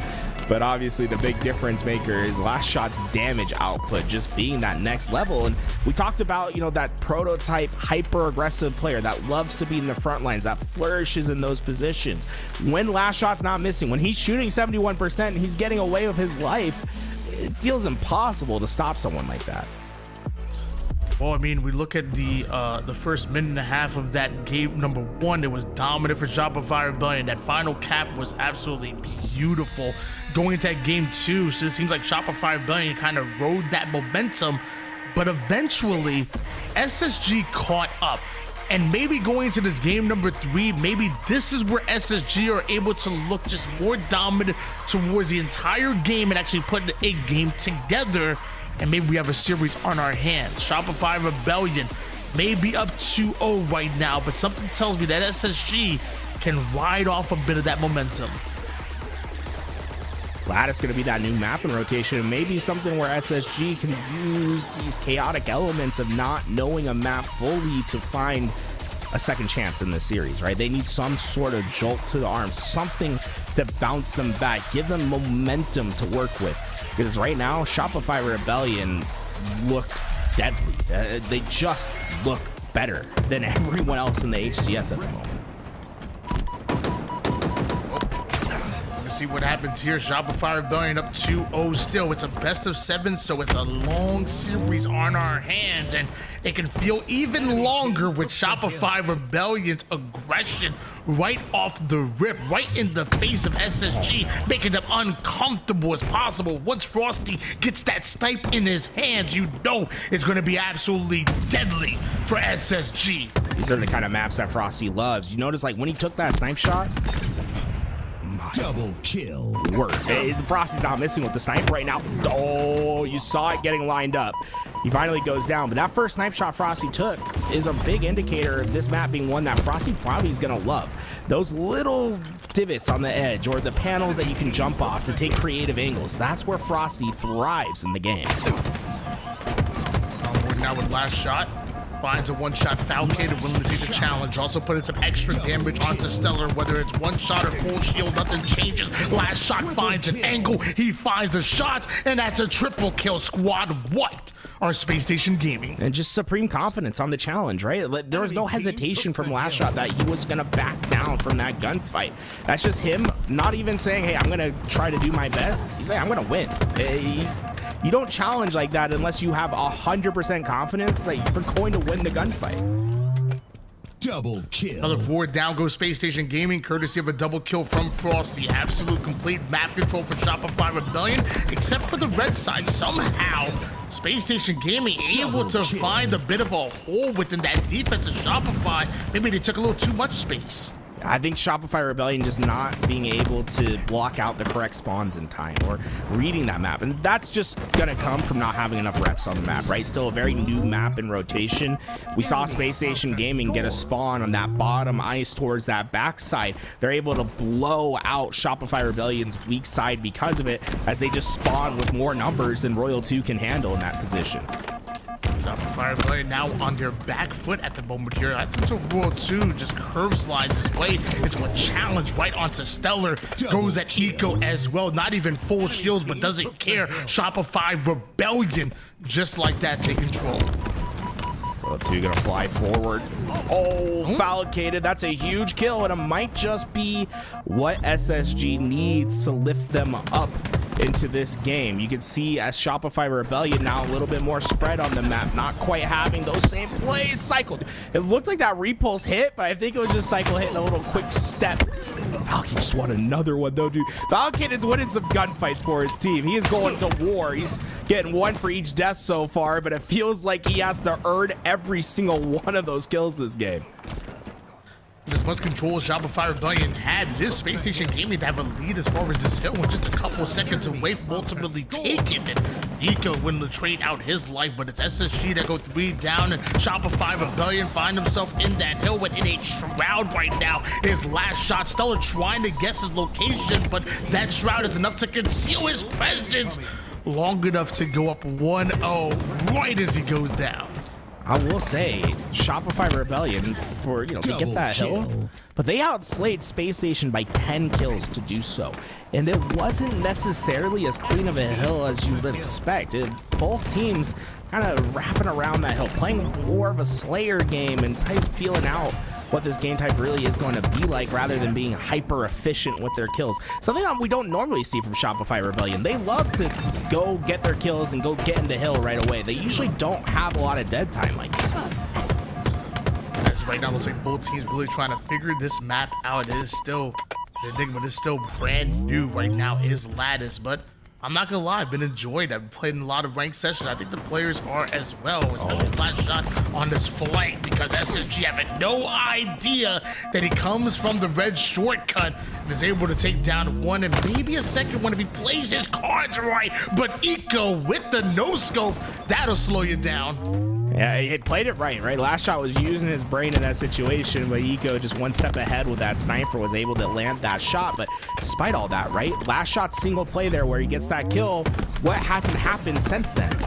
SSG hasn't stepped in the hill, They're still playing on the outside. They haven't been able to get any time, and that was all from that single play that last shot made. We're still fighting for hill control. This game could end 2-0 or 1-1 at this point with how slow these teams have been to capitalizing their hill time. It's been a lot of slaying on the outside. As right now with Spacestation Game, we're halfway done, a little bit over that as far as this hill. So luckily for them, because like you said, it would have been dangerous territory if Shopify Rebellion were to go up 2-0. But with this SSG defense, it looks like Shopify Rebellion may like to punt this one. Oh, Yeah, it's interesting spot right here for SSG. They might try to have their players rotate out and try to win on their rotation, but as they got out of that hill to let players expand, Shopify Rebellion started winning their gunfights, and they have broken through this setup. It's just Suppress that's alive, that's over in that red tower, trying to do what he can until his spawners come up, but you can see a complete flip of the map, and it's Shopify Rebellion that now control. And this is what is dangerous. If Space Station doesn't finish this hill, you're gonna have no time left to get that third hill, and the clock is starting to play a factor in this game. Shopify Rebellion, if they steal away this hill, you might as well say GG for the map. This is code red for Space Station Gaming. You dared Shopify Rebellion away from their setup early onto the next hill where you got exactly what you wanted. Shopify Rebellion wipe SSG away from the red side of the map. Now they're the ones spawning out over on the blue side. Meanwhile, Shopify Rebellion, they could have played hill time and time again. Are they playing time right now? No, SSG are right in it. Yeah, that was a good job by SSG just to overwhelm on one side. They sent 3 players into the same lane, and because of that, they were able to take unique angles on those gunfights. Not only did they get the kill, but they also give Suppress the snipe, and well, he's not letting us down yet. He was 1 for 2 on his sniper shots and hitting clean heads with him. Enemy team took the hill. 45 seconds left in regulation. It feels like a situation where this next hill could decide it right now as SSG having some progression in here, looking to take a slight lead, but more important are these slays that Suppressed are able to find. Half the members of Shopify Rebellion going down, and Suppressed still with the sniper trying to make plays happen. Last shot there for the cleanup. Now has 1 sniper bullet to use it. Oh, Ika, you better watch out. Right in the tushy as Psycho is there for the cleanup. Here comes Shopify Rebellion. I think Space Station fell for the trap of trying to take a little bit too much space there. Suppressed very aggressive with that sniper. What happens is when he goes down, suddenly they lose a lot of their control because they're too spread out. They don't have the resources there to clean up what damage is left behind or that player that's in that fight. Well, then SSG has to deal with an aggressive Shopify Rebellion after that play, and they break the hill relatively easy, but still, this back and forth play seems to be a pendulum between both sides where one team gets their momentum and the other team battles back, and it looks likely at this point that SSG can capture this second hill for themselves. And with that, they would just be able to hold off Shopify Rebellion for 30 seconds. They can win this game. As right now, Shopify Rebellion taking space and controlling the 50% portion of the map here, but doesn't matter as that hill moves into a more centralized position, and Shopify Rebellion find themselves 3 down. SSG, they're playing the shot clock. At this point, this is a game that should go in SSG's favor, right? And this, especially with this hill, right? We're talking about a hill that's in the top middle catwalk in the most exposed area of the map. Everything is stacked in the favor of Space Station Gaming. What is Shopify Rebellion able to do in this spot? 21 seconds is all the Shopify Rebellion have here of neutral time.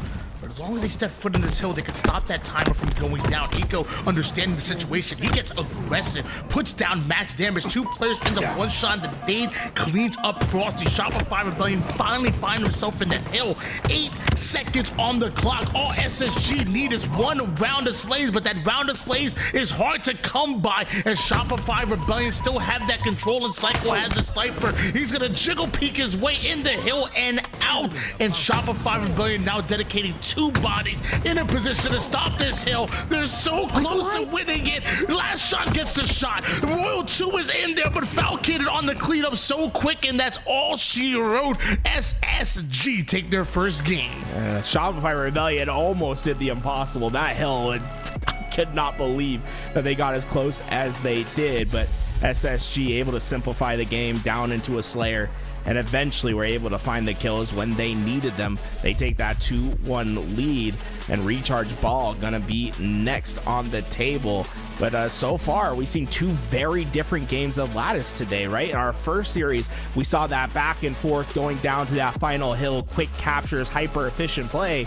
This one, largely a game of Slayer that SSG was able to find those final few ticks on, and even the hill that Shopify Rebellion did get, it was a hill where Spacestation was able to get a lot of time on despite being outslayed by 10 kills on that rotation. So Shopify Rebellion maybe needed to go and try to figure out what their game strategy was there, because I felt like they left a lot to be desired on their efficiency rating.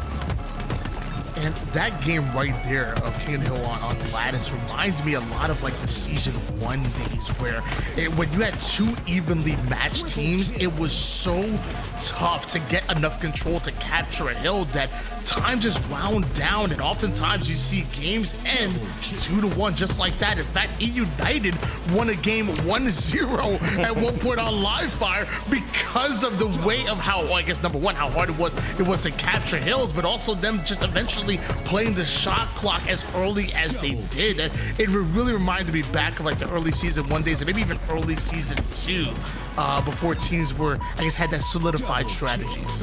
Don't remind me about it. There's a team that's going to go 1-0.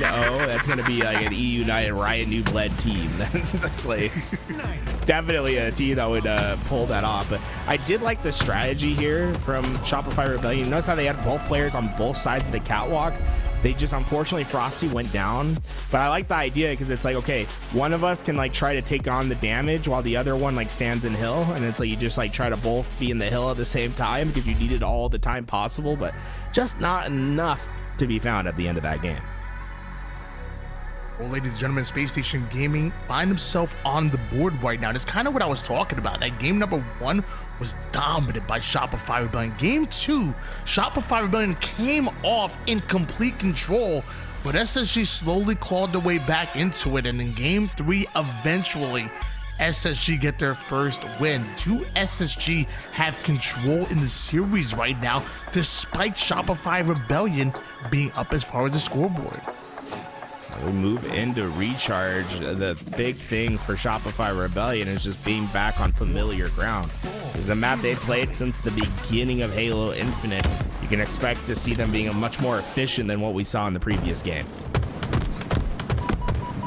Start off with Royal 2, but it's a big damage down, not only down range over toward the C-plat player, but finishes the player on the top tower. Does Royal 2, that's going to be huge. Last shot finds himself a one-shot suppressing, going to go right at him, and Eco almost catches the sticky. That would have been quite nasty. 3 down goes Space Station Gaming, but no time on the board for either one of these squads.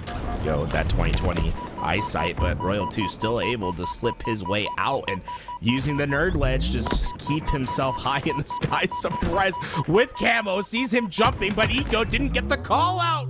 Royal 2 able to find the kill on Eco eventually, and Space Station Gaming aren't able to handle the camo, and that camo, it ain't done yet. Royal 2 still on the attack.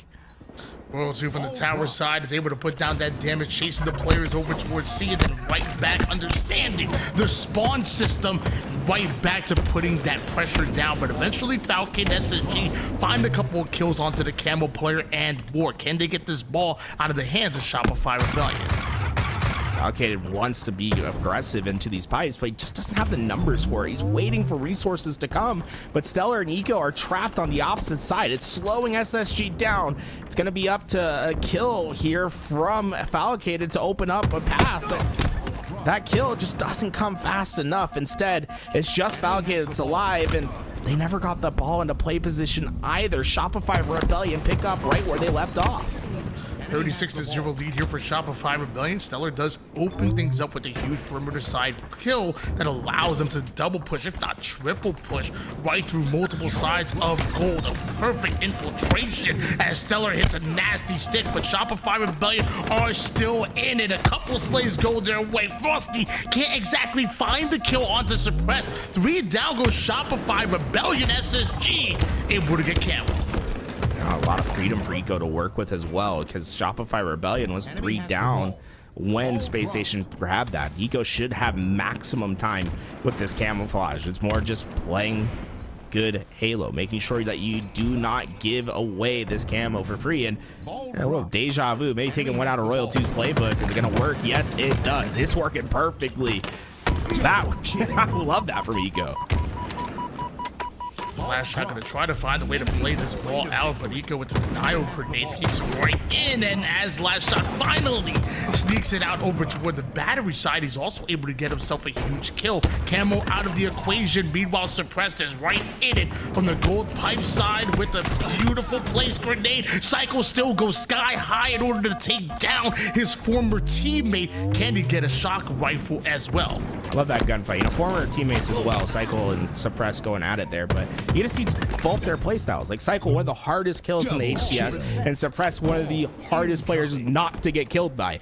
Both of them going at it. It's just Cycle getting that little extra air. If he's maybe half a foot further down, that nade does a little bit more damage, and I think Suppress gets away with it. 52-11. Right now, Shopify Rebellion still have control. SSG find himself in a favorable strong side over towards A and Cole, but Royal 2 looking to disrupt things just a little bit. One trade goes down. Is it Shopify Rebellion that find himself pushing over toward the gold side, but SSG laying trap after trap. A one-shot Frosty somehow survives. We've been over a minute of time now without this ball being picked up. It's just been Slayer on the map so far, but Shopify Rebellion, they're pretty content with that. They've gotten themselves a decently sized lead here, and with them getting 2 kills, that should be camouflage that heads their way. Last shot gets away. Huge camo, but Eco, oh my. If he would have gotten away with that fully, I don't know if Space Station can find their way back. Eco, massive trade there to keep Space Station in this game. A little less than 2 minutes on the clock. Time could eventually become a factor here if SSG don't be careful. Down by over 40 seconds right now. Isn't exactly where they want to be come 40 or 50 seconds into the neutral time. Stellar understand the situation. Right through the mid-map he goes, but Royal 2 over on bottom A looking to zone him out at Cycle. Couple nades go down. Stellar finds himself right past it, but as he's curb sliding his way in, it looks like over toward the tower side. Luckily, Suppressed is dared over to clear out Cycle. 2 members of Shopify Rebellion still on the A side. SSG are trying to cross the map, but right now, Shopify Rebellion have every angle locked down. It took about 2 minutes until that ball was picked up, and by the end of it, it was Shopify Rebellion that ended up getting time. It's just for Space Station, the game state is not helping you out. You are continually losing time to Shopify Rebellion as they've been able to move that ball back into the pipes, and you're also losing the neutral clock to help you get your way back in. Royal 2, nice stick to get the double kill, but the problem still persists for Space Station Gaming. They just don't have access to the ball. Big pivotal multi-kill coming out of World 2 right there, and Shopify Rebellion now a 70-second lead, but this time less than a minute on the clock worth of neutral time. I said time could become a factor if things continue the way they did. Well, here we are. SSG backs against the wall right now. Shopify Rebellion have all the control in the world, but Stellar over on the tower side, some good damage out of him pulls World 2 out of the play, and SSG used that momentary distraction to grab a hold of the oddball. And what Shopify Rebellion have earned themselves here is an opportunity to play the game however they want. There really is no wrong way for Shopify Rebellion to play this position. You just have to get a couple kills. If you're able to get them cleanly, then you pick up that ball, you get the final 20 seconds. If not, then you just play the time, right? 30 seconds left for Space Station to make this comeback. With you getting a couple kills, it just looks likely that they'll let this ball sit on the ground for the rest of this game. Royal 2 decides, yep, it's time to play clock, and don't run the corner. Oh, wow, Royal 2 didn't get the kill. Oh, hopefully. Royal 2 might be having nightmares if SSG makes their comeback now. Like Royal 2 was setting up a stick, which could have been an insta-splode, which also could have been a 5-shot. It was so many options for Royal 2, maybe too many options there, because eventually SSG are able to take them down. Psycho and Frosty may be present right now, but for how long as SSG still have the ball, still have the blue side of the map as well, and this is time that feels like SSG shouldn't even have Yeah, but Falcon's being forced to drop that ball. There's just so much tension in this tower that he can't afford not to have his bandit up, but he can't afford not to have the ball in his hands. They're running out of time. It's just Royal 2 and Frosty for Shopify Rebellion, but Royal 2 is making things complicated. Finally, he goes down, but Shopify Rebellion, they're not necessarily done with this push yet. They got one last chance at it, but Spacestation Gaming, how have they gotten themselves in this position? They're just one round of slays away from doing this, Tony. If they take the lead, they just need to drop the ball for 5 seconds and they'll win the game. They'll win the round. It feels like they shouldn't have any time whatsoever, but they stole that ball back from A, rotated over towards the blue side, and although in a playable position, technically, if they play the ball, they lose the game, but they're somehow in it, and just like that, SSG have the lead. They play the ball off the map, and they can keep Shopify Rebellion off for just 1 second. That's it, and what the hell was that? And Royal 2 gonna have some nightmares tonight, right? He had everything he needed to win that game, but SSG, they stayed resilient. They got the job done. And one little key piece to the end of that game, when they played the ball, notice how he jumped and threw the ball up. That bought them an extra half second on the time. That half second made a huge impact. There was a player ready to grab that ball right away, but there just wasn't enough game clock to actually touch it. I am flabbergasted by the level of C9ing that was by Shopify Rebellion. And I don't mean to be disrespectful to the returning land champions, especially with the way that they've looked so far in this series, but you gotta think, like, that must be the scamming that everybody's talking about. But I mean, you got to think back to that Royal 2 sitting in the corner of that nade, that not getting that kill on Falcated. It was Falcated, that same player that was the one that held the ball for all that time, that never went down and was able to get themselves that round win. Shopify Rebellion, despite having, on paper the better round, they find themselves down 0-1 in this oddball game. Well, as right now, Shopify Rebellion take a slight lead here, but it doesn't feel like much. And you got to get the slays out in order to get a good setup. And right now, it's SSG that have that control. Shopify Rebellion spawning on the opposite side of the map. SSG move into a defensive stance and take space.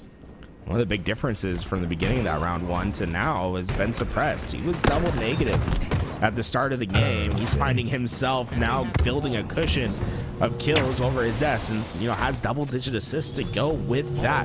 When Suppress is playing at a high level, that's when this SSG team is so scary to deal with.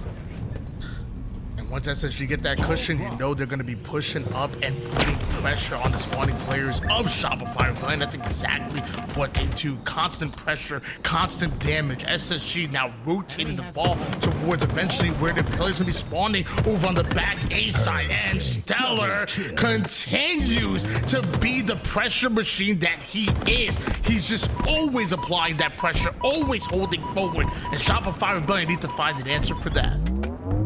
You can tell that he wanted to keep pushing. Unfortunately, too much damage kept him at bay, but Shopify Rebellion, they're going to have a struggle to get to this ball. So far, Suppress is well positioned, and he has a camo to his right and multiple players to his left. It's going to be tough for Shopify Rebellion to have a chance at this break. In fact, we could be seeing 70, 80 points on board for Spacestation until we see another gunfight happen close to that ball. There just isn't a path forward for Shopify Rebellion, and they continue to go down. This has been a dominant display by SSG, and momentum has clearly turned. 67-17 lead here for Spacestation Gaming, and this is what I was talking about before.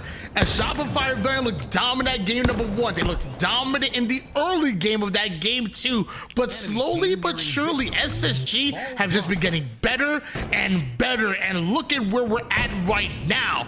Complete space in the scoreboard right now here for Spacestation Gaming. Stellar has that shock rifle in hand, but eventually gets carbined up by Last Shot. Last Shot clearly been practicing with this, because that's a triple now out of him, and as he holds forward through the tower side, he may not get himself an overkill, but he will find a staggered eco, wins a pivotal 1v1. That might be a world's first complete carbine triple kill, yeah, from start to finish there. able to use the new weapon to his advantage. They're trying to keep that ball away, but SSG, they are throwing numbers at Shopify Rebellion. They're ready to collapse. Everything is in place. They just need to execute on the slays. 82-40 lead here by Spacestation Gaming, and they're clearing out the gold side, at least trying to, but they go 3 down in order to do so. With Eco, who's been slaying out extremely well so far this game. How much can you do when with Shopify Rebellion? They're here. So is Frosty with the camo. How much can you do is one question. The other thing that's on people's mind is this kind of feels like deja vu. Like, things are looking awfully similar to what happened to SSG just a round ago. And with Suppress being staggered out here, their opportunity on this push is not looking opportune. Stellar, though, massive kill on the outside. Is that going to be enough to pry the doors open? Now just a 20-point differential between Shopify Rebellion and Spacestation, but Royal 2 not giving up on that fight. He opts to go for the gunfight, but as he goes down, that's going to give SSG a chance to get some ball time. One point, it was an 81-11 in favor of SSG. It is Shopify Rebellion that are right back in the game here. SSG still have control. Frosty still trying to find his way onto the gold side of the map, where 3 members of Shopify Rebellion already are. It's 83-64 here. SSG I get more concerned with holding on to the gold side. They are the ball right now, and it's gonna work out. 3 down goes Shopify Rebellion. Eco took a little bit of splash damage from that nade. That keeps him weak, but not enough to take him down before he gets around this corner. Back to safety. 2 players to keep him protected. Just 15 seconds of ball time needed. Ball's over toward the back A side. Suppress finds himself with 1 kill, and now just 1 more player that you have to deal with is Frosty, that eventually goes down. Right back on the ball is Suppress, and SSG may have just done it. They may have just tied up this series. I don't even know if it's even possible for the last shot of Shopify Rebellion to get the ball out of their hands. SSG, they tie things up in 2 apiece. And fantastic efforts. We thought that round 1 was spoken for Shopify Rebellion, but SSG clawed it back and then continued with their momentum to tie this series up. And we see 2 very different halves of the series so far. SSG has come to play.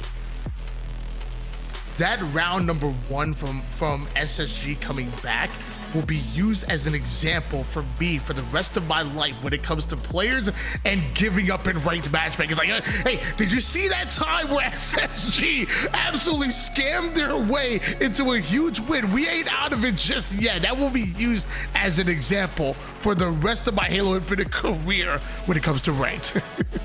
I mean, play till the very end, right? There's 6 seconds left. You got oddball. Like, you never know what's going to happen until you get those final seconds on board. And I was really impressed with how SSG were playing around each other and being able to handle that pressure of Shopify Rebellion. Like, they never really, it never felt like they gave up on the game. Like, they were just going to do what they could. They took it 1 step at a time, and they had to win probably like 5 or 6 pushes in a row. Like, not letting Shopify Rebellion, the champions of Halo right now, not letting them break 6 times in a row. That's a task that not many can do. And again, let's think about how that series started. I mean, 2 caps within a minute and a half of that forbidden game, and then eventually a dominant 3rd cap. You know, a extremely one-sided slayer for most of the game until SSG clawed their way back into it, making maybe like a 7 or 6 kill game by the end of it. Since then, SSG have gone on quite a run with back-to-back wins. We go into a Slayer solitude. It feels like a must-win situation for Shopify Rebellion. Dare I say it, if SSG win this game, I think they win the series 4-2. I think momentum is a real thing. With that Spacestation, they came out the gate hot. They won their first gunfight. Suppress came out, perfect shots on the Frosty across the map. They ended up getting 4 in a row, but Shock Rifle's still going to be down for both sides, but SSG with a clear advantage early on, and oh my, perfect shots. SSG, I think they've caught fire. 8-2 start here for Spacestation Gaming. Shopify Rebellion fresh off of a 3 down to try to find their way off a spawn and make something happen. Take some space immediately because this S1 spawn trap can be absolutely devastating for Shopify Rebellion, but they find a way to do enough damage to cause a couple of cleanups to go their way. Shopify Rebellion don't exactly get cycled there. Falcon, what another one. Just cannot lose a gunfight right now. SSG continue to keep Shopify Rebellion on their back foot, and I think Falcade's reading this spawn out by Frosty. He knows that something is wrong, but he didn't quite understand where that spawn out happened. Instead, checks all the corners. SSG are going to be giving up a ton of space to Shopify Rebellion. It all started with that split spawn. That's how they're going to find their way out of this. Allocated yet to die a single time just yet. Meanwhile, with Spacestation Gaming, they're having 5 kill advantage, make it 6 after Falcated puts the killing spree on the board. Camouflage coming up in less than 20 seconds at this point here, and SSG still with control, still pushing Shopify Rebellion. Yet to die, yes, Falcated. He's on 5 in a row, but a couple players here to deal with, and the nade is perfect. Sticks Royal 2 around the corner. 3 go down for Shopify Rebellion. Falcated's perfect streak remains unbroken. Finds way over toward the yard side, looking for the blue side spawners right now. SSG know exactly where Shopify Rebellion are. They put them there. They've manipulated these spawns exactly the way they want, and it's up to Shopify Rebellion to force their way out of the blue side over toward yard. They're able to take down 1, but Suppressed has the camo. During all that chaos, he got away with it. And you're already finding backs of players that are unsuspecting. Shopify Rebellion have just had a real struggle at being able to get out of their spawns, being able to play around on the map with spacing. It's just Spacestation that's kept them contained so often. The double-digit advantage still being held here by Spacestation, and Suppressed loves the situation that he's in. Nice little 1v1 against World 2 over toward the low side. A couple extra shots onto Psycho, which doesn't stop him from taking down Eco. Another slay goes the way of Shopify Rebellion, but SSG always find a way to match it.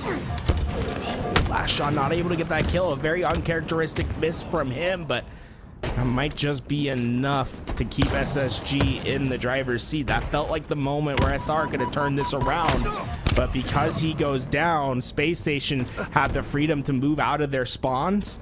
They find their couple kills, they make things difficult for Shopify Rebellion, and now this trade for trade Halo, it only favors Spacestation Gaming. Not only has Falcated been fantastic on the KD side of things, so Suppressed 10 and 4, 4 assists as well. That's his 11th right there, but SSG go 3 down. Shopify Rebellion right through the mid-map they go. Double digit was the deficit. But Shopify Rebellion, they're not necessarily out of this yet, but man, every time it feels like we're seeing stars all throughout the feed for Spacestation Gaming. I'd be so curious at the end of this game to see how many perfect kills they've had. The rifle superiority from them has been just next level in this game so far. Last shot does find a kill onto Eco, takes down his duo and Stellar as well, and continues to lay down the damage because Falcade is the next one to go. Killing spree here for Last Shot. He's not done just yet. Eco spawns up and Last Shot is still flying, and this is how Shopify Rebellion can find their way back into it. SSG still in the lead. Finally, a camo that goes away for free. Oh, but things aren't quite as easy as they seem. Frost is going to have a lot of work ahead of him to get out with this camo, but job is done. Eco goes down. The original player that was challenging lost their life as well. The stick connects, and what was a 10-kill deficit is now just 5. 5 kills in a row. Make it 6 kills in a row now for Shopify Rebellion. Finally, an answer comes as Last Shot was caught off spawn, but things are looking bleak for SSG on these last few rotations. This game is starting to tighten up.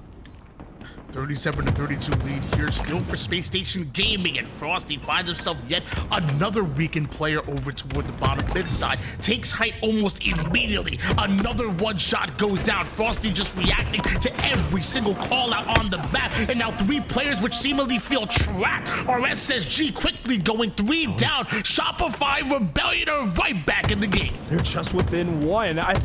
You think the camo is a true power-up now?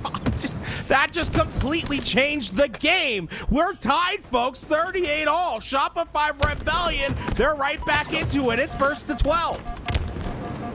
One-shot Frosty somehow doing everything he can to survive long enough for Cycle to get involved in a killing spree out of him on his way to his 13th kill, and another weakened player is being absolutely collapsed on. Not only do Shopify Rebellion have the lead, but they have Spacestation Gaming staggered. Half the members going down. That's until Stellar rips a double kill out of nowhere and busts his way through the front door. And it was another star in the feed. Those perfect shots from Space Station might be what just keeps them in this game. They have so many perfect kills. Camo is still up on the map, but I think it favors SSG. They have that outside control. Who got away with it is the question. It's suppressed in the final end game. Can he chase down the remaining pieces of the board? SSG's Miracle Worker may have just put them right back in control as suppressed, looking for the melee in order to solidify it. Eventually, Stellar hit the backsmack onto World 2. SSG up just one kill, but Shopify Rebellion on the collapse once again. 45-45. Last shot onto the challenge onto Falcated, but recognizes it's a 1v2 and is waiting for World 2 to introduce himself to the fight. Oh, Stellar, perfect timing. Oh, he got the cross-map kill, but Royal 2 somehow stuck away with the kill there. Cycle in a tough place. He knows the pressure's coming. He has 3 bullets left of this shock rifle. Not able to get the head to connect. SSG get 2. And now just 1 kill away from taking a 3-2 series lead. Double kill out of Falcon allows him to push up right towards Last Shot, who's just absolutely stuck over toward the back tram side. And before he gets his, Stellar gets a perfect kill to absolutely rob him of that final kill. SSG barely hold on, but they now have the lead in the series. And I gotta look at the stat sheet at the end of this, and I want to look for one thing in particular: the perfect kills that came through that game. I think they were the differentiator between this game. Let's see if we can take a look. I think it's in one of these columns here, Callus. If you can take a little peruse for me here, because I want to see what these perfect kills were. I know accuracy is on there. Is it? You might have to click in and like actually look for the perfect. I thought they showed up on the thing. No, for SSG, not Shopify. I gotta count these up, bro, because there's so many of them. So we got two for Falcated here. Okay, we got Suppress. Let's see, Suppress had 2, so that's 4 perfect kills. There's another 2 for Stellar. That's 6. Another 2 for Eco. Right? I mean, look at all those perfect kills. They almost had double-digit perfect kills, and that's insane because those are unassisted, just pure win the gunfight kills. 8 fat perfect kills coming out of Space Station Gaming on their way to a 50-46 win. And man, when we talk about a back and forward game, I mean, it's a snowballing map. It's going to go one side for a bit. It's going to swing toward the other side if they're able to stabilize, and it's up to you to just control that. What did you go? The seesaw, the pendulum until the end game. And eventually SSG did exactly that. Clutch win for them on their way to a 3-2 series lead. Still need one more game. Yeah, really resilient as well. You know, when you have a big lead like that, you see it slipping away, and you're eventually on your back foot. To be able to stay resilient and not let that affect you is a testament to being a good team, right? Because a lot of teams, they get momentum and they can carry that momentum to win them a game, but when they lose it, getting back into the game has oftentimes been a struggle for them. I think that's a great sign for, you know, the longevity of this SSG roster, and for them, their main goal is the World Championships at the end of the year. You know, anything else can happen throughout. I mean, they could not qualify for a Pro League. They win Worlds, nothing else matters, right? So for them, I think that's a great sign as to what they could look like in October later this year. It definitely is. And even, I guess, to talk about the implications of here in the Pro League, you know, it's important as well, because, you know, you look at the standings, and technically SSG are in danger of getting relegated. A loss here could be really, really bad for them. And it feels like they recognize the situation, and a win against Shopify Rebellion takes down one of their toughest opponents on their schedule, but also takes them out of that relegated conversation as well. Like, just getting 3 wins alone is important, because when TSM lost it, they only took 2 wins in there. So as far as map record, when it comes down to a tiebreaker, right now SSG looking good against TSM, and also they come off with a huge win. How important is that? This is like, I feel like SSG is finding their stride in this series, and with Live Fire Strongholds being that last chance for Shopify Rebellion and the objectives, this is do or die for them. Now, Stronghold's one of their better game types. They love these rotational style games.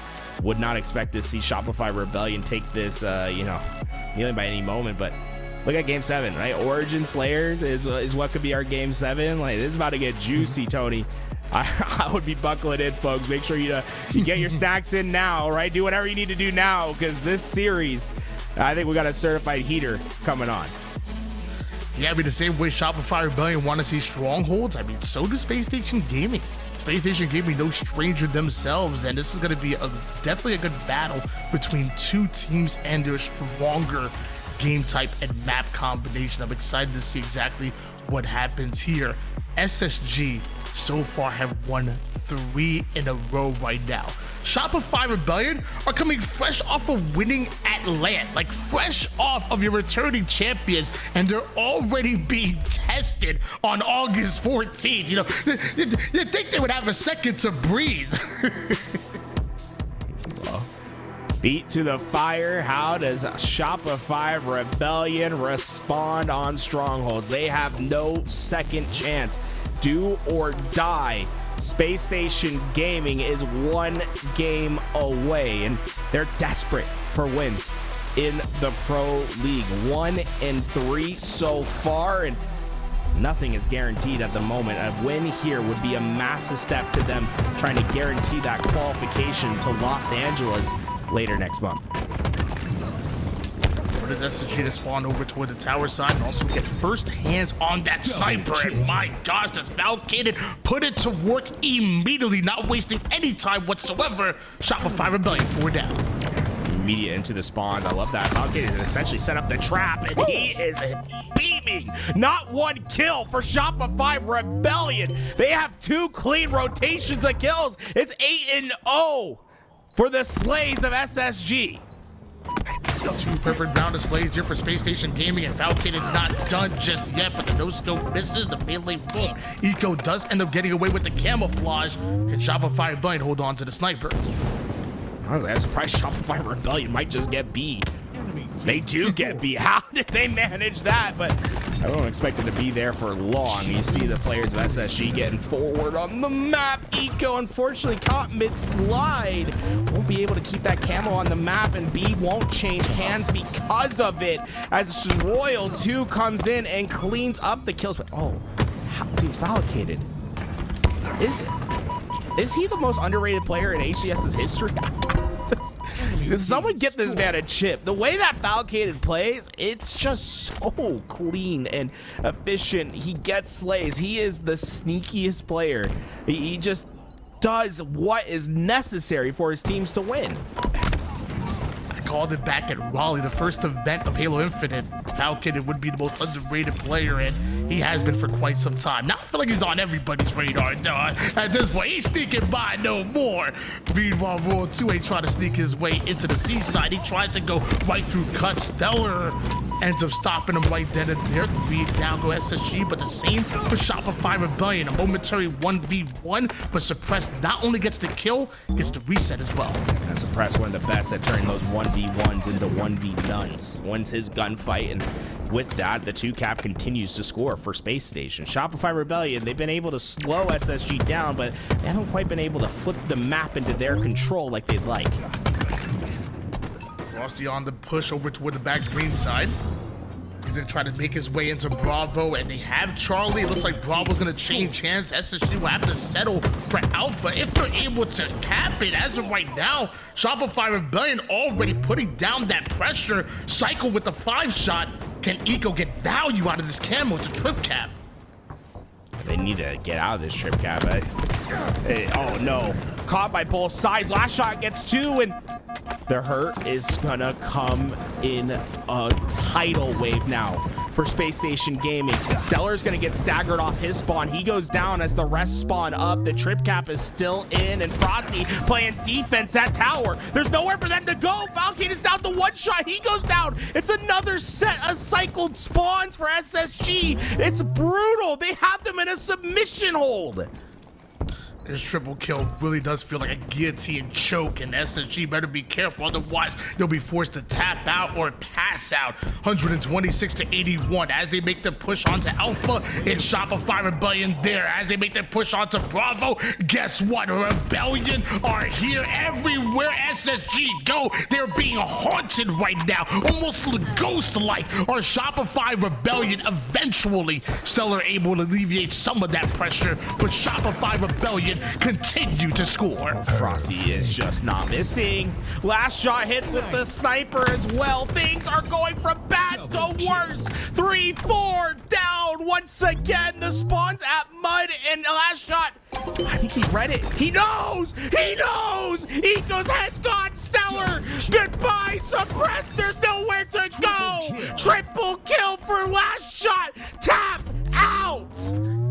Triple kill for the trip cap, and right now Shopify Rebellion ain't done just yet. 209 to 81 lead. Shopify Rebellion somehow continue to find the spawning players of SSG and continue to attack. Finally, back-to-back kills here for SSG will slow them down for just a moment, but Shopify Rebellion are still scoring. Stellar finds his way over towards Bravo, but is forced to back out. Can he and Suppress survive here over on the strong side?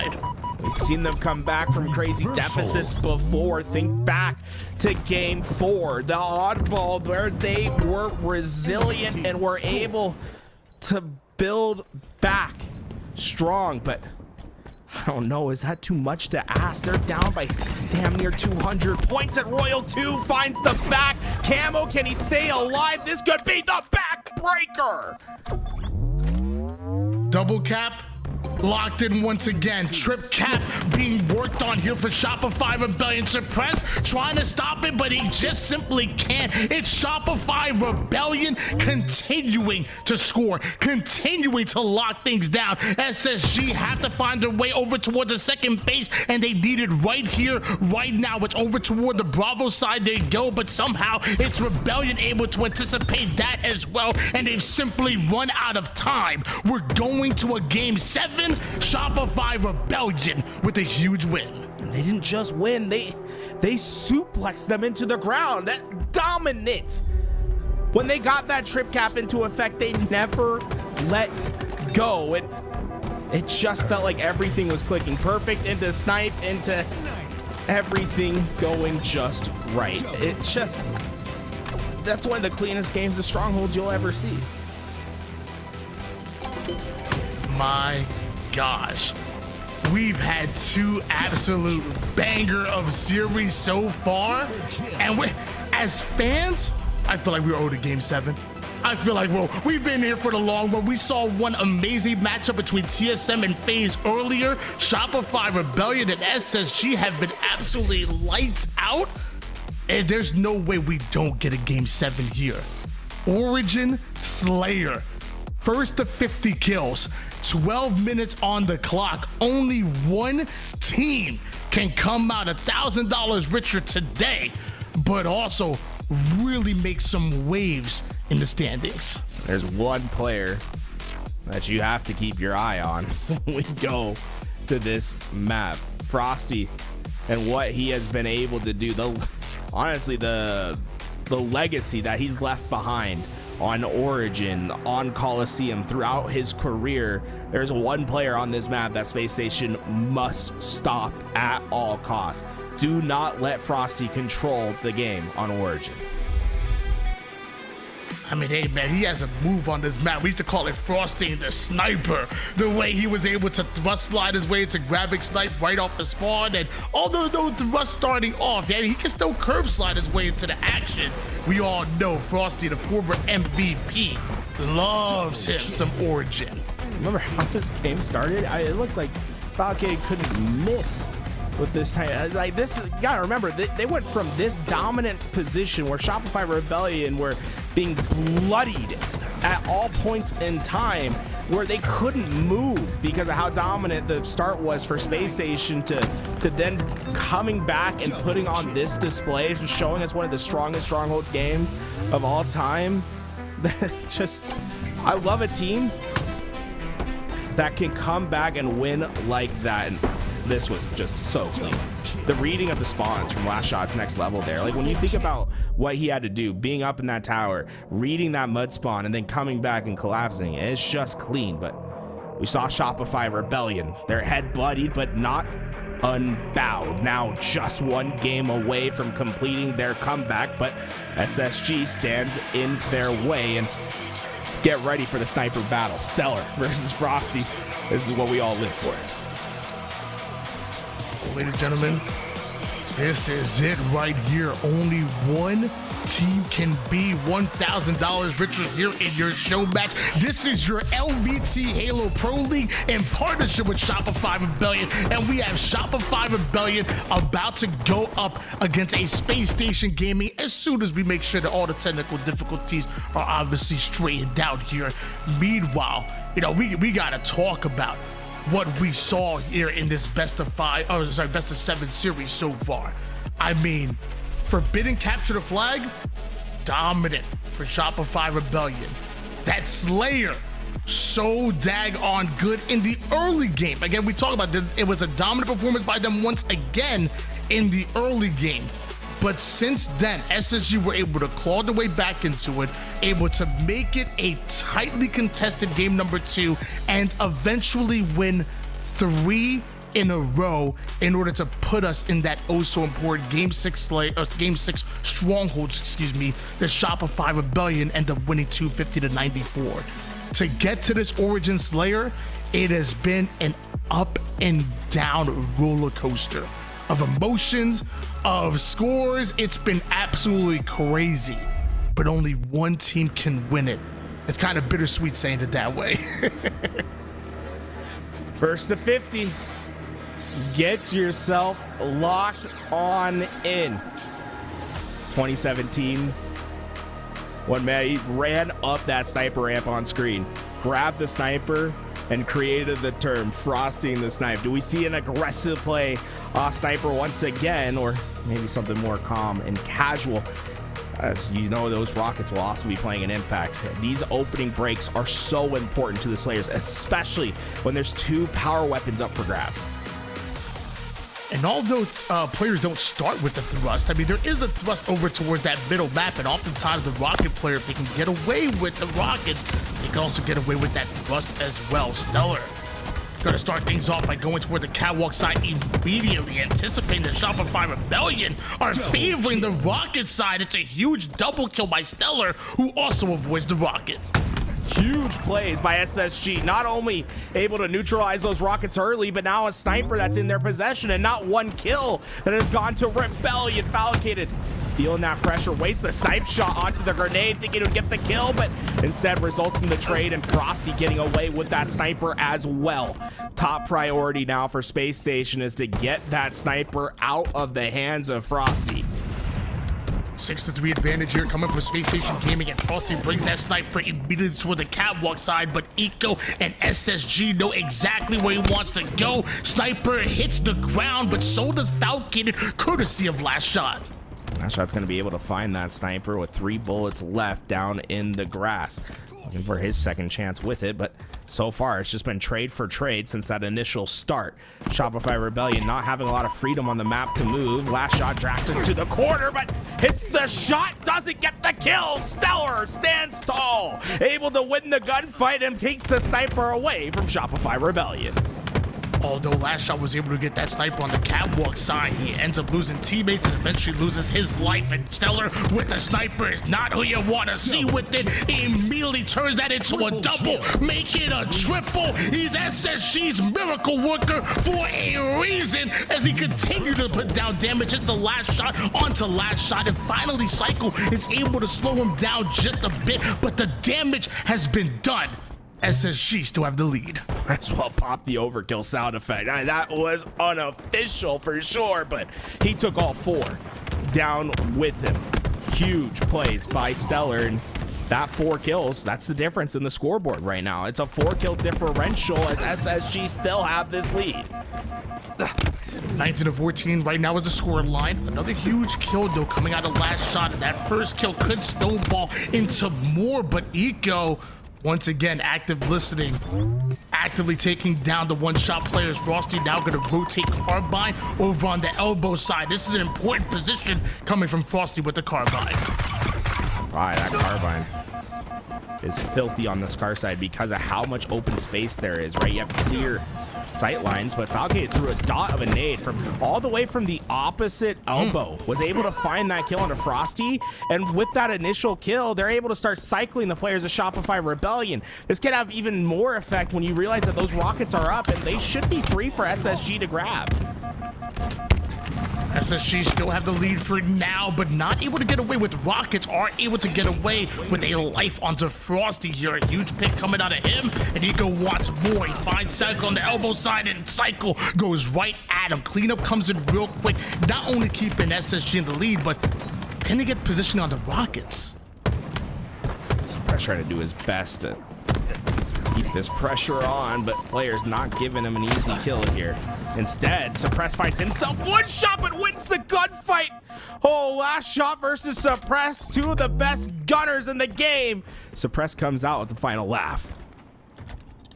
Falcon gonna try to make his way over towards Snipe side. Doesn't take the lift to give any audio cues that he's here, but knows that Frost on the opposite side with that sniper is gonna become problematic. And he goes right at him. Sniper hits the ground here at Cycle, somehow using that movement to stay alive long enough for World 2 to get himself a huge kill. Just a 5-kill lead for SSG. Eco caught out in mid-air, not able to find that kill on the last shot, and SSG's in danger. The final 2 players are stuck on the elbow. Cycle trying to wait for his help to come. He's given the info over. SSG's trapped in the base. Now Shopify Rebellion, they just need some sort of answer, some sort of damage to let them collapse on the remaining players. They're trying to rotate away from the elbow side through the flag and onto Snipe, but right now with Shopify Rebellion find himself behind enemy lines. Falcated, great anticipation and even better shots out of him to slow down Cycle, who's being so crafty, putting down damage, avoiding the headshot, somehow staying alive when he has no business doing so. Shopify Rebellion may find himself down here, but they're right back in the game. Most common term you'll ever hear with Cycle is somehow staying alive. I don't know how he managed it so often, but he was able to try to get the most out of that spot, but it doesn't change what we started with, and that was a 5-kill lead for SSG. They've been able to maintain so far, but Shopify Rebellion, they're just waiting for a slip-up, some sort of mistake to happen. You can feel them ready to pounce, but SSG, they're just not giving them. They're playing clean Halo. 39-34. Shopify Rebellion ain't out of it just yet, but SSG have found an answer to every single one of Shopify Rebellion's runs, and now Shopify Rebellion, you're running out of time. You're running out of options. They have to start valuing their lives right now.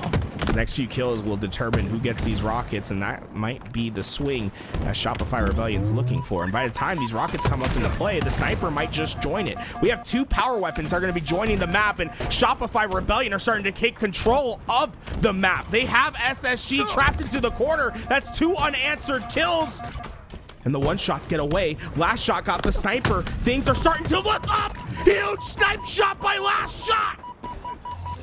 Only down by 1 kill, make it 2 after another trade goes down. Falcon is trying to get out with his life. Last shot with the body shot, but Falcon is stuck. There's nowhere for him to go. He has to double back right over toward the main side, and Last Shot knows it, and that's exactly where he wants him. But Last Shot is not able to get away with the sniper. The sniper goes down, and you know Stellar wants it. Getting stuck in that lift might just be the difference between victory and defeat. That's a death that should have never came. SSG able to get them to 46, but that sniper's in Royal 2's hands. That sniper just misses the head. He's down to 1 shot. Stellar gets the kill. They're 1 away. Shopify Rebellion are their backs against the wall. SSG 1 kill away.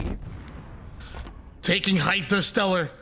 Here with the sniper, 5 bullets to work with. Shopify Rebellion are in real trouble at the moment here at Stellar. Getting awfully aggressive here. Spot's last shot goes in for the quick scope, which just barely whiffs by his head. A distraction for Eco to try to take advantage of, but he's caught. Suppressed finally puts the final kill on the board. SSG pull off the upset against your returning LAN champions. My. People were doubting this Spacestation Gaming roster. I think they might have just made some fans here today. Talk about going to war in this series. Those first 2 games, they were never in doubt for Shopify Rebellion. They went to war. They scrapped game after game and won 2 crucial slayers to now crown themselves champions here today. They walk away $1,000 richer, and more importantly, have found themselves a game lead against TSM for qualifying for that final LAN in Los Angeles in just a month. It would feel absolutely insane if we didn't have Spacestation Gaming involved in a $50,000 LAN. Like it's crazy to even see them in a position like this to begin with. So a big win coming out of Spacestation Gaming right there, and a much needed one, like you said, to have that advantage over TSM. And mind you, I mean, not only just that, but I mean, just maybe use as a benchmark to see what this SSG roster can do, because a lot of chatter in the Twitch chats and the Reddit threads have been counting them out, have been saying some crazy things against SSG, and Frosty told you himself on stream, the moment you count them out, that's when they're gonna make you look silly. That's when they're gonna make you look stupid, and SSG showed that they can go at it with some of the best in the world. That includes Shopify Rebellion. When they needed their superstar to step up, he did. Stellar not only getting, 4,500 points of damage on the board, he shot 72%. He just wasn't missing. I think back to the opening gunfight where he gets hit by that sniper shot, just doesn't miss. Gets back, gets the kill, despite being put down to 1 on that sniper. He had a fantastic game at 17 and 10, and Suppress was rock solid, consistent with his damage output throughout the entire series as well. Beautifully played. You're seeing the damage on the screen look at that right damage now. Differential. Look at that. 4,500. He has the most damage in the lobby, Suppress. He has the least damage taken. It's beautiful. It really is. And then on top of that, you talk about Suppressed only dying 8 times in that entire game here. I mean, it's insane. It takes a full team effort in order to go at a team like Shopify Rebellion, especially with the way that they started off the series. SSG brought their A game, and it was beautiful to watch. Oh, this is just such a great sign. I'm sure there's a lot of SSG fans that are kind of sighing that breath of relief, because they finally have done it, right? When they're taken to task and they have to step up in a series, they finished the fight today. And that was the one thing where they just weren't quite able to do that at Salt Lake City. When they were going up against Optic Gaming, they weren't able to get that final game win. They weren't able to get it at that final moment. Here today, they battled from being down. They worked their way, they earned their way to that game 7, and they came out on top. This is an SSG renewed. This is what I think so many players were expecting to see when they added Suppress and Falcated to the roster. Well, ladies and gentlemen, you're seeing it right here, right now. It is Spacestation Gaming that finished their 5th game. Same for Shopify Rebellion as far as this week. First ones to do that here. And again, look, fantastic. I mean, that was just so damn good. I definitely want to give them a shout out, give them some love. They are now within the top 6 right now for qualifying for LAN, but there's still plenty of time left here. Shopify Rebellion, meanwhile, 3-2 right now is their record. Optic Gaming sitting up top with that 4-0. FaZe looking very good with the 3-1. Mind you, they just finished a big win against TSM, so it's nice to watch. It's fun to watch, and I can't wait to watch more of the LVT Halo Pro League. And remember how we got here though? Like that oddball game, round 1, SSG, they have like 10 seconds left. They need to come back from down 60 points or something like that. Being able to get that to become a reality, and then eventually finding their way to this moment where they win the game 7. Like, man, SSG, talk about icy. Like, this team just did it all today. Yeah, we kind of talked about it. Like, the road to get here has been absolutely crazy. I mean, obviously with series after series, things haven't started off exactly their way in the LVT Halo Pro League. But even in that series, I mean, Shopify Rebellion, 2 caps within a minute and 30 seconds. That third cap, dominant. You know, that Slayer performance in the beginning half of that game was crazy to watch in favor of Shopify Rebellion.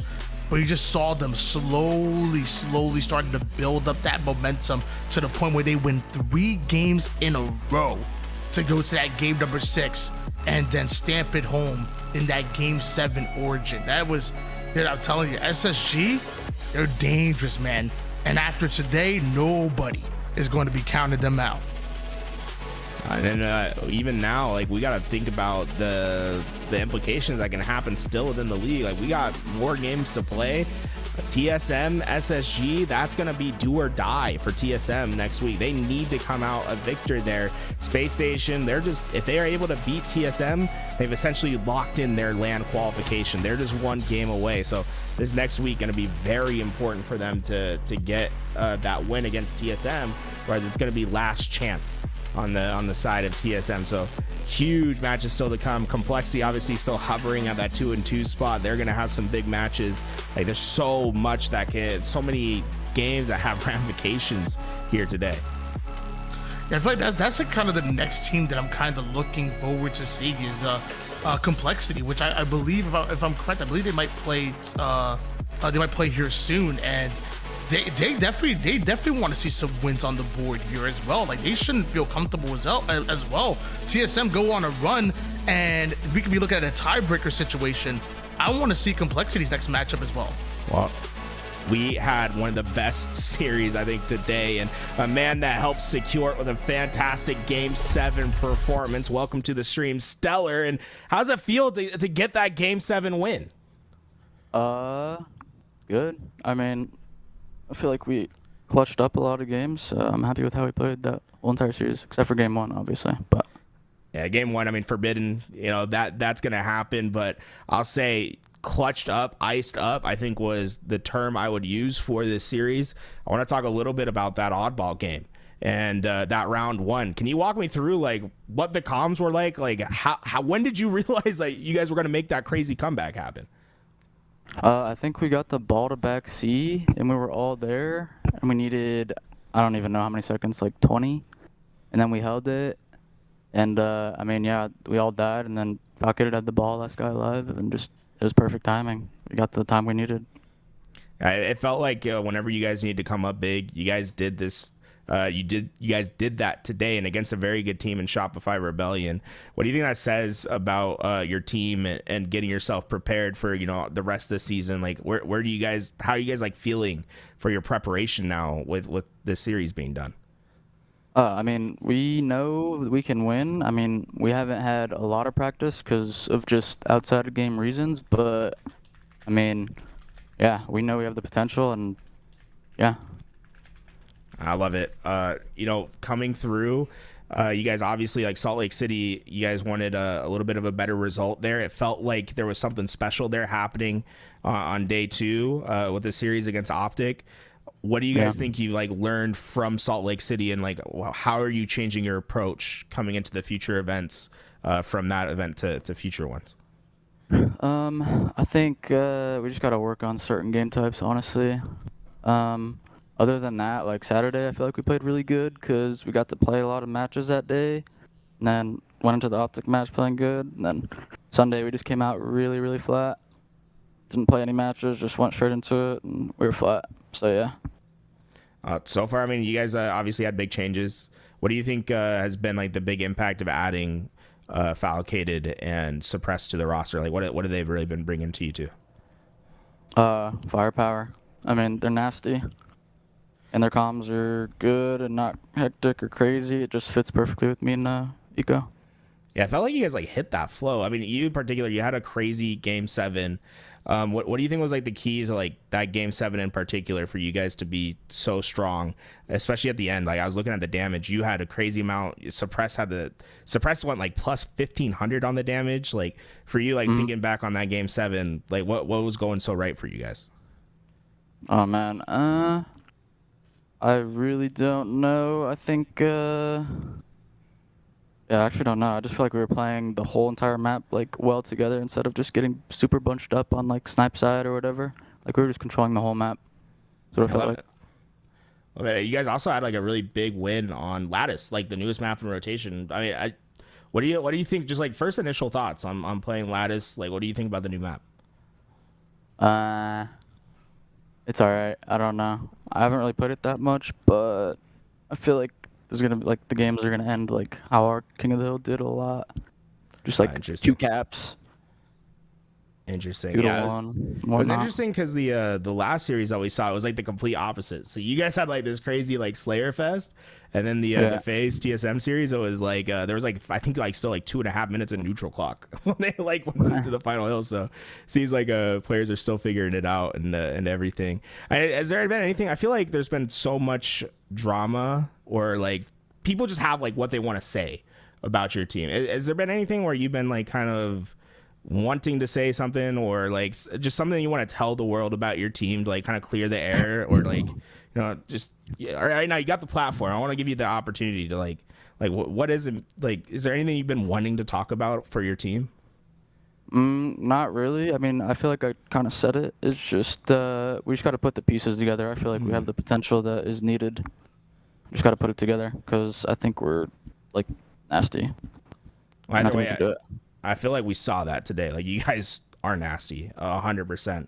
Congratulations on the win. I mean, obviously at Pro League, you guys needed that win. You guys had a little bit of a slow start. Yeah. So like you're getting yourself a little bit closer. You got TSM coming up next. Like that's gonna be like, if you guys win that match, I'm pretty sure you can guarantee qualification. Yeah. So next week, that's it. Like any like what's the week looking like? What are you feeling for that match against TSM? We'll be coming in like with the same, I don't know, same energy as this match. So we'll see what happens. Oh, I love it. Thank you for coming on, Stellar. Thank you for for chatting with us, and I very much am looking forward for that TSM match. And willing, we'll see you guys in LA. You guys are just one step closer. Yes, sir. Willing. Let's go. All right. Thank you, Stellar, for coming by. Tony, I love talking to that man. He's one of the best in the game, and you can tell why. It's like business done. Get everything up in order, and this Spacestation team, man, they look different right now. I feel like they've hit that next level. Yeah, I mean, they looked pretty damn good at SOC as well, but obviously didn't have the exact placing that they wanted. But I mean, they've had some absolute banger of series back at SOC. They come in and kind of ride that momentum a bit, get a huge upset win against a Shopify Rebellion to returning as land champions. Like, that right there has to be just some serious momentum on your side. And with 2 majors, you have one major CB and then Worlds coming up next for LAN. You have potentially the LVT Halo Pro League LAN for them if they qualify. I mean, what time to catch fire, but right here, right now.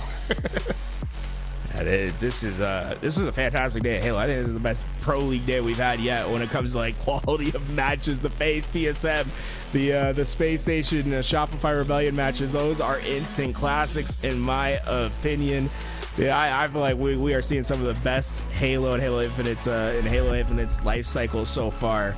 And now there's just 2 games left, and that match against TSM could determine so much for these 2 teams. If they're able to win against TSM, Spacestation will have basically cinched their way to Los Angeles. Yeah, and that's going to be one that everybody needs to watch out for. I mean, mark it on your calendars, August 21st, so in literally 1 week from now, we get to see these 2 teams go at it, and the implications are serious when it comes to that matchup with how close they are to qualifying for LAN. It's going to be really important, guys. And so, I mean, if there's anything else you got to do right now, I mean, hit that follow button, turn the notification bell on, because every time LVT Halo is going live, there's some quality Halo esports being shown. I don't know why you'd want to miss any of it.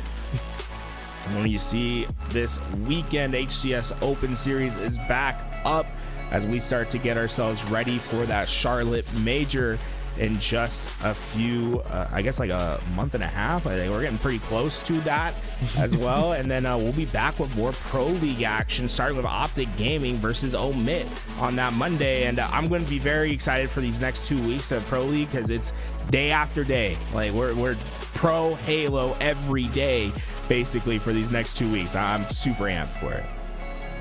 And even a doubleheader next week as well. So, I mean, we talked about how hype that TSM and SSG matchup is going to be. Well, let's not sleep on Optic and Complexity. Both of them have been fantastic in the LVT Halo Pro League. But yeah, guys, I mean, just a fantastic matchup for Halo here. Just a one-day break before we come back with that Open Series coming this weekend. Make sure you guys get involved with that. And guys, I mean, I think we're about to wrap it up to it. It's always bittersweet when you see that level of Halo, that amazing of Halo, and it's like, okay, well, now we gotta end it here soon. I wanna keep going. Can we hit the reset button? Can we get another matchup that we can find real quick? I want some more LVT Halo Pro League, but looks like that's gonna be it here. Tools, do you have any final words for the people at home? Just a big thank you to Shopify Rebellion and Zally for helping us get this Pro League off the ground. If you guys can, go check out the link in the chat. Every time you guys click on that, it really helps us show that like there's interest and people are like really vibing with the Pro League. It helps us, try to make more things like this happen in the future. So thank you for everyone that's been watching, and if you've been subbing, I think we had a 5 gifted. I just want to say a big thank you. Let me go look at it real fast. Leo, Leo, thank you for the 5 gifted subs, man. I really appreciate that. Yeah, obviously want to give a huge shout out to everybody involved. Callus was on the observing. LVT was clicking the buttons to make things happen. Obviously, me and Tools were commentating that event. And of course, you guys in the chat and the competitors that put on a crazy show in our doubleheader. That was absolutely fantastic.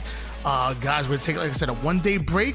When we come back this weekend, Saturday and Sunday, we have that Open Series tournament. Make sure you guys are right back here. We'll see you later. Peace.